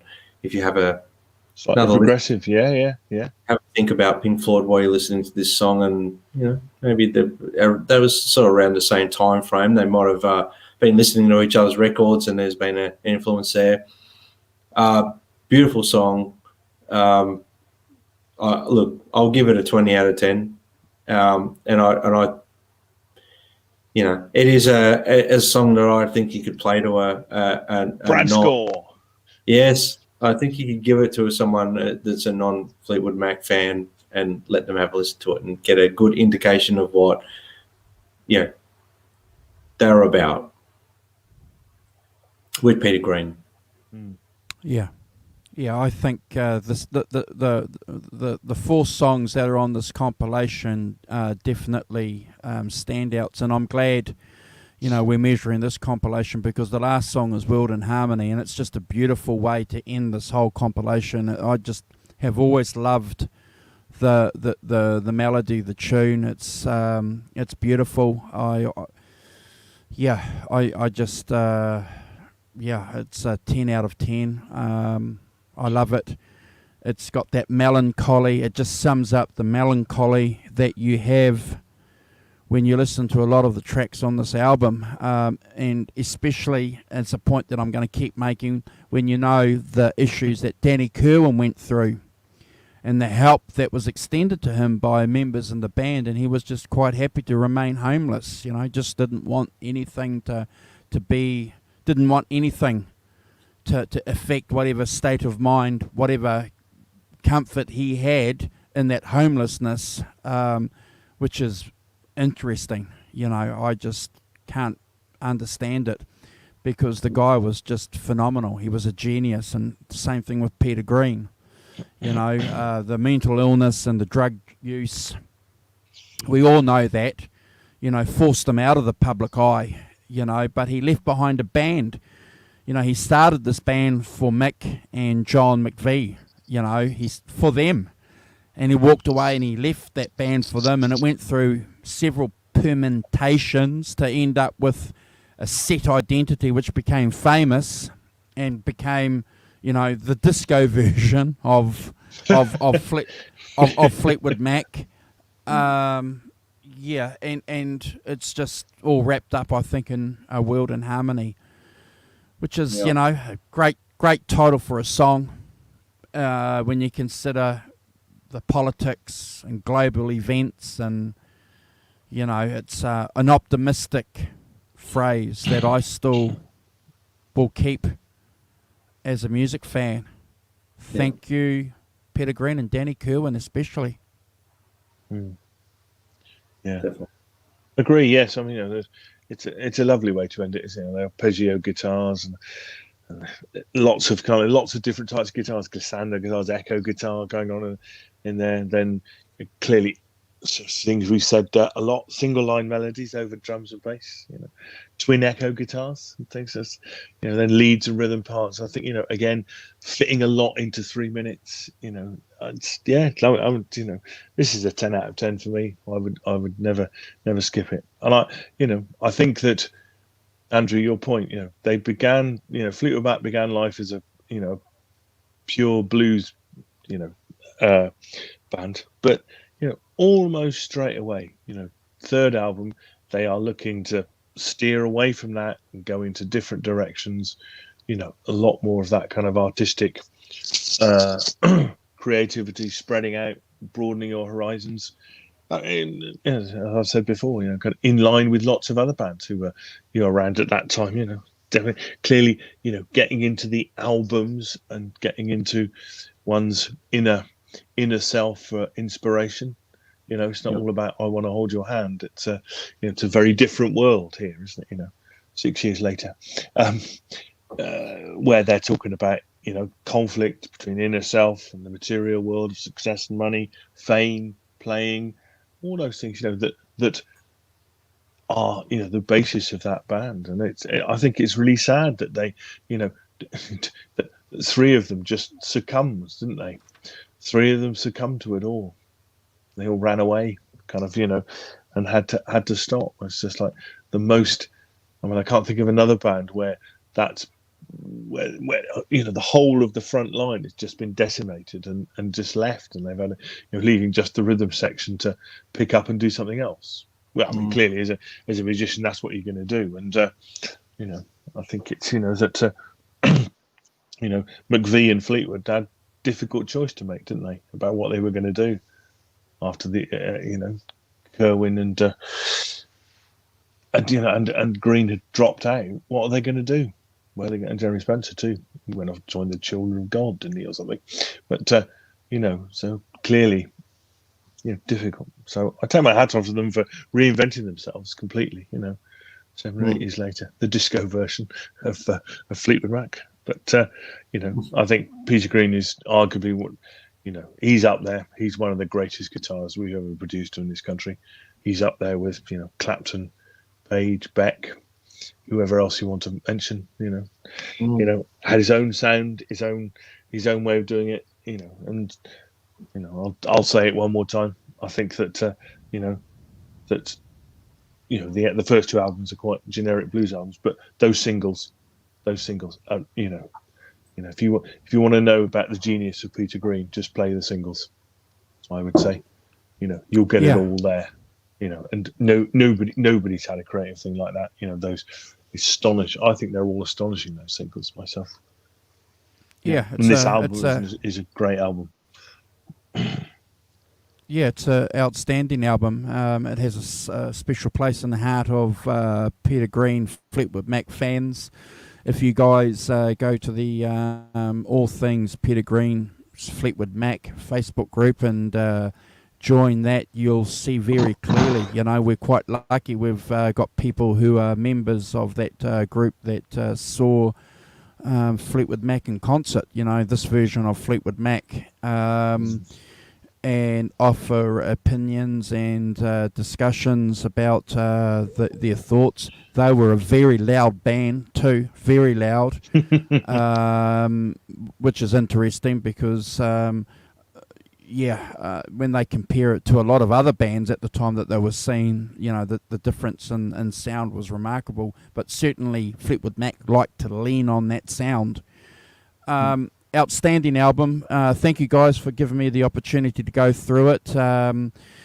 We'll post the link to this show on a lot of Fleetwood Mac Facebook and social media groups. Be prepared, guys. Be prepared for some interesting comments, because one thing that I have noticed in the Fleetwood Mac group, while there is a lot of respect for opinions and experiences, there are a few old hats who have very set in the way opinions, and they're not very polite in voicing those opinions. So be prepared for a couple of those comments, I think.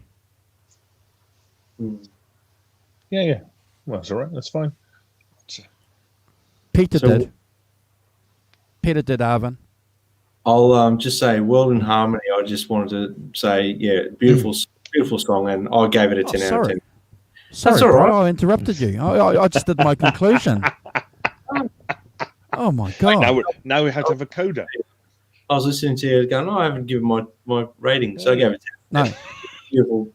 Beautiful energy in the song. That's all. Yeah, fantastic.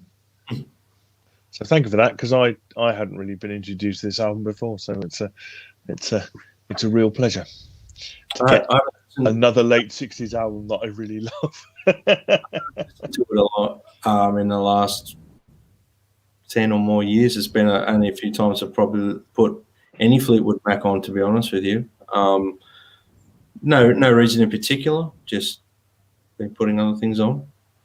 Yeah. Yeah. What's your album choice for the next show, Brad? Have you thought of anything? Yeah.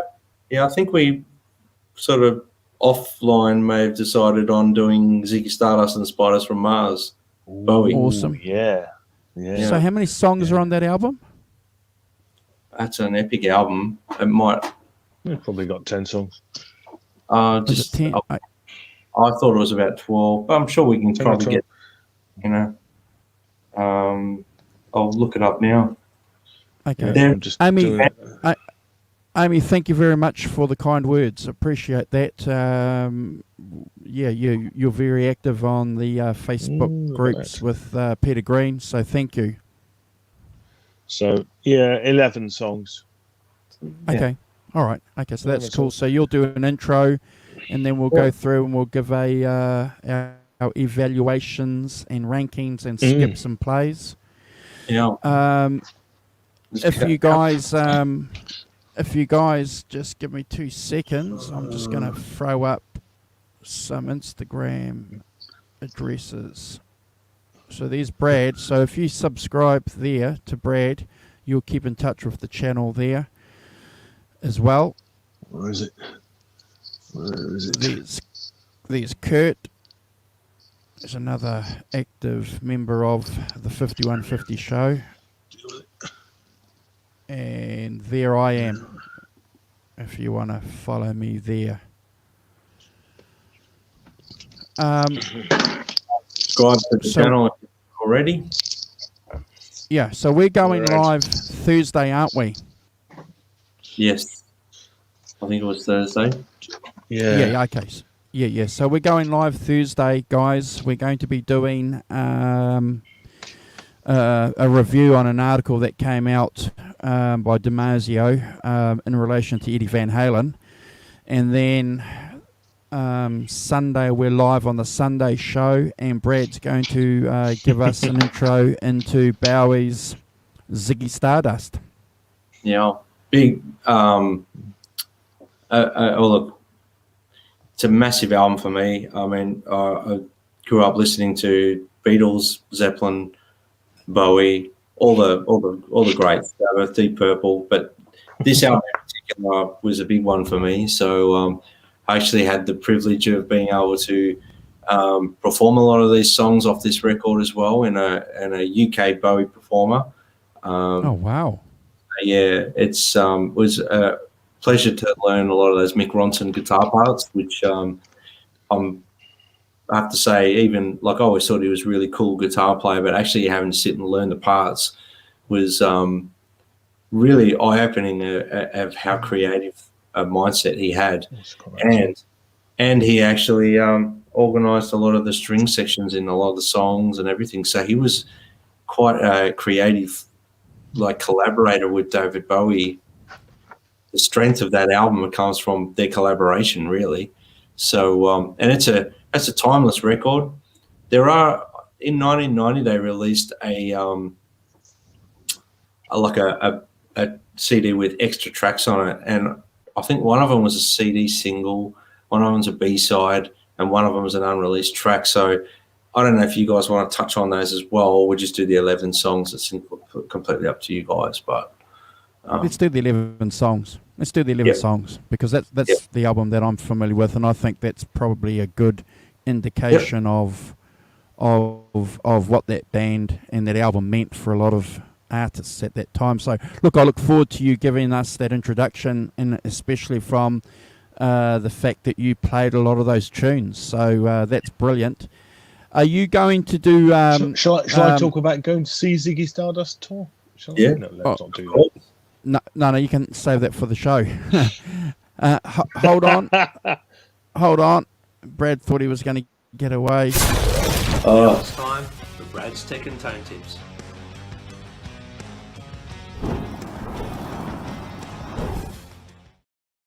We have to play that again because that. Now it's time for Brad's Tech and Tone Tips.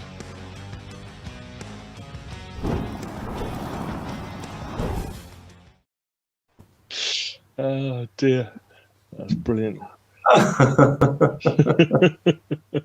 Thanks, Andrew. I really appreciate that, mate. We're talking about Peter Green, and I thought it's a pretty good opportunity to talk about one of the things he did or had done to his guitar to give him some of that unique nasal tone that everyone's familiar with Peter Green's tone.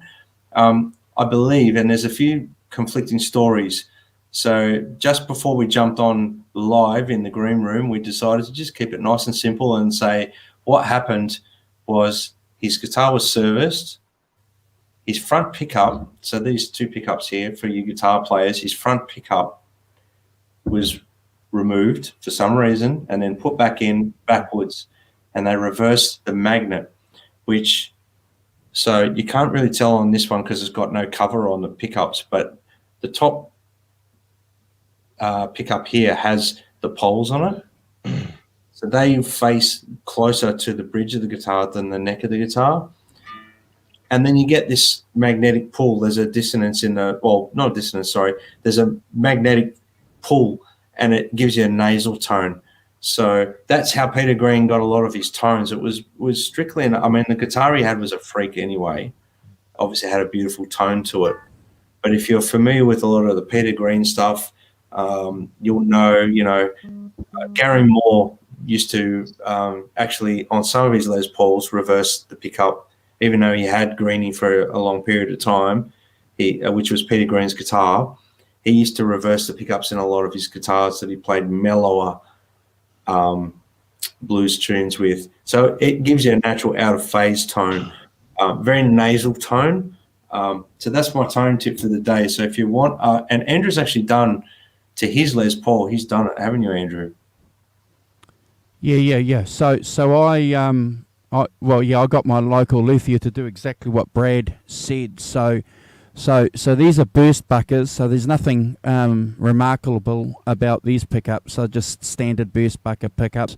But we flipped the magnet in this. But I've kept what Brad was saying. I'll put on solo. So I've kept the bobbins there. This pickup screws in the traditional place. Peter had them on the back there, if that makes sense. But yeah. So I just keep it in the middle position, and you just get that out of phase tone. And but there's one thing though that I've noticed, and we spoke about this in the green room. You've got to keep your fingers or your hands on the strings when you fiddle with the volume knobs to bring one of the pickups in or cut one of the other ones out, because it does crackle. And that's not because of dirty pots or anything like that, but that's just the way that whole magnetic field works. So that's one thing that Peter used to do too. He used to always keep his. And I've got one too. Yeah, but mine's got a push pull. Yeah. And, the tone does a push pull, so that it puts it out of phase when you've got both pickups on. So that's another. That's another situation you can do. You can get that out of phase tone. What do they call it? Wired. So you don't have to flip the magnet. Yeah. I have got in storage. I haven't got it here. Otherwise, I would pull it out and show you. But I've got it in my storage unit. But I have got a Jimmy Page signature Les Paul, and it has 4 push-pull pots. So the bottom 2 here pull, and that puts them in and out of phase. And this one is just single coil tapping. So I've done half that with this Les Paul. I've just basically made it single coil humbucking, single coil humbucking, and that knob keeps coming off, so I've got to fix that. But that's how much you say. That's what I call out of phase. But I use that a lot for recordings, and I'm going to give myself a bit of a shameless plug here. If you go watch my film clip on YouTube, The Planet of Love, I'm playing a Jimmy Page Les Paul in the film clip. But on this guitar, I used a lot of the in and out of phase. If you single coil one, back the volume off in the middle position, it gives you a nasal tone. It gives you a lot more like closer to an out of phase tone anyway. So yeah, that you can hear it if you're really listening for it. So shameless plug there for myself. Johnny, I don't have a problem with Kirk Hammett owning the guitar, and I'll tell you why I don't have a problem with him, because he's playing it. He takes that guitar everywhere with him. That guitar sits with him on planes. He has that guitar with him in hotel rooms. They did the tribute about this time last year. There's a couple of Guitar World articles where he talks about his love and fascination for Fleetwood Mac. He was schooled on Fleetwood Mac. He was listening to Peter Green when he was a young guy. So, we're thankful as music fans that guitar's been played. It's not locked away in someone's vault or on someone's wall, just sitting there looking pretty. It's actually been played. So, clap hands to Kirk Hammett. Yeah. Well, he took it out to see Peter Green not long before he passed away, didn't he? That's right. So yeah. Has a bit of a he played at that tribute show, didn't he? And he did a good job. And there's a really there's quite a good few articles around you can find on the internet. I'd have to look them up again because I can't remember where they are, but based on the actual guitar itself. And when Gary Moore owned it, he just treated it like a normal stage guitar. He just played it all the time. He was going to rehearsal, got in a car accident, the headstock got snapped off. And people are freaking out, going, "Why would you carry that around in the boot of your car?" And he's like, "Well, that's just my guitar, and that's where my guitars go when I'm coming home from rehearsal." So, yeah. At the time, they just treated it as a main stage guitar for particular songs. And I think Kirk Hammett's just I think he actually uses it in Metallica even. Yeah, he does. He does. At least it's getting a breath of fresh air. I guess if Kirk Hammett wasn't going to own it, it would have ended up in Joe Bonamassa's hands, no doubt. So at least it's going to get played. He'd get played, yeah. Or in Japan. Apparently there were some Japanese investors after it too, and then it wouldn't have got played. No. Yeah. Investors being the operative word in that sentence, isn't it? I dare say Bonamassa would have been hard in the running for it if it was available, though. Yeah. Yes. Yeah. I think he has the same view as you do. Which is like he would have taken out and played it. Absolutely. Because he gets that, doesn't he? These guitars are to be taken out and played, and not to, Did it? There's that famous story about talking about, you put it in your car and it breaks or whatever. So he bought a '59 Les Paul, and somebody said to him, every time you put a scratch on it, that's $1,000 off it. And he thought, God, if I do 250 scratches, it won't be worth anything. But of course he said that's entirely untrue, And so he said, at that point, he said, I put loads of scratches in it just to show, because they should be played, because they should be, and it's not about how much they cost, about the playing of them, what they sound like. Awesome. Look, guys, I've got to cut the show short because New Zealand is going into lockdown. We've just got some notifications. I've been getting messages from my friends. So really, what? Even as we speak? Bloody hell, bad luck. We're in lockdown. Yeah. So. Oh, guys. Yeah. So thank you, Ken. Thank you, Alan, and everybody. I'm going to get Simon to do the roll call, and if you just make sure that you keep in touch with us. We'll see you on Thursday, and thank you for hanging out with us, Simon and Brad. It's been a pleasure. Thank you for sharing your thoughts with me and the rest of the panel. And if you can do the roll call, mate, I'll be grateful. I will, yeah. So, yes, thanks all. Racing back to the beginning, we had Kurt, 5150. Thanks, Kurt, for dropping by. And of course, Arvin, mainstay of the show. And Amy, thanks, Amy. Nice to see you. And thanks you glad you stayed till the end. And Ellen Forrestine as well. And who else we got? Sonia, of course. Deja Voodoo. Thanks, Deja, for dropping by. And yes, Mr. Brad Cook. Alan Garber as well. Alan Gerber. Thanks, Alan, for dropping by. And sorry, to scroll down to the bottom. And of course, Warren. Warren, thoughts and love to you, man. We should do a unboxing with him online. Yeah. And Julia Baldassari. Thanks, Julia, for your continued support. And Johnny Heartbreaker as well. the family-friendly name. So hopefully and Ken as well. Ken Cook. Thanks, Ken, for being by. Hopefully I got everybody. So thanks very much, all. Have a safe and week. Happy Valentine's Day. Happy Valentine's Day to everyone. Spending my Valentine's Day.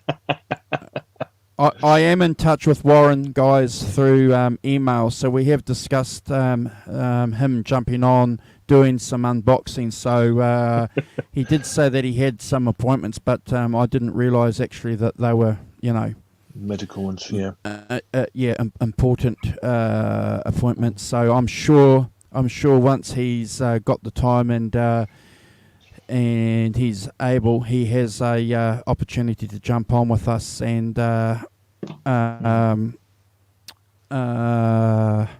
show us his guitar. Simon, thumbnail, grab your guitar, grab your Les Paul. my cheating, not Les Paul, but all right, thumbnail. Look at that. Yeah. Yes, cool. And hold guys, it and yeah. Should have had the flash. I got to split, guys. I got to split. Yeah, no worries. All right, no worries. So I'm gonna I'm gonna say goodbye to you. I'm gonna say goodbye to you guys on air, and okay. People can tune into our debriefing, our show debriefing live. What do you think, guys? How did that show go? Pretty good. Pretty good. Yeah, enjoyed it very much. Yeah. Very good. Well, do you think we got the points across? I think we got the points across. Yeah. And what do you think about those rat bags in the chat? Pain in the backsides in the chat there, just we have interrupting all the time. We have great people in the chat. Oh, that's right. We're live. Yes. I'd like to say one. Can I say one serious thing about the chat? It's really nice that we have lots of women watching us. I think that's really cool because not many of these channels have. I ain't got no problem with that. It's Brad, you see. Babe magnet. No, it's not Tinder, mate. It's not Tinder, okay? No, it's cool. It's a family-friendly show. But no, that's a good point. Which I think that's good. Actually, myself.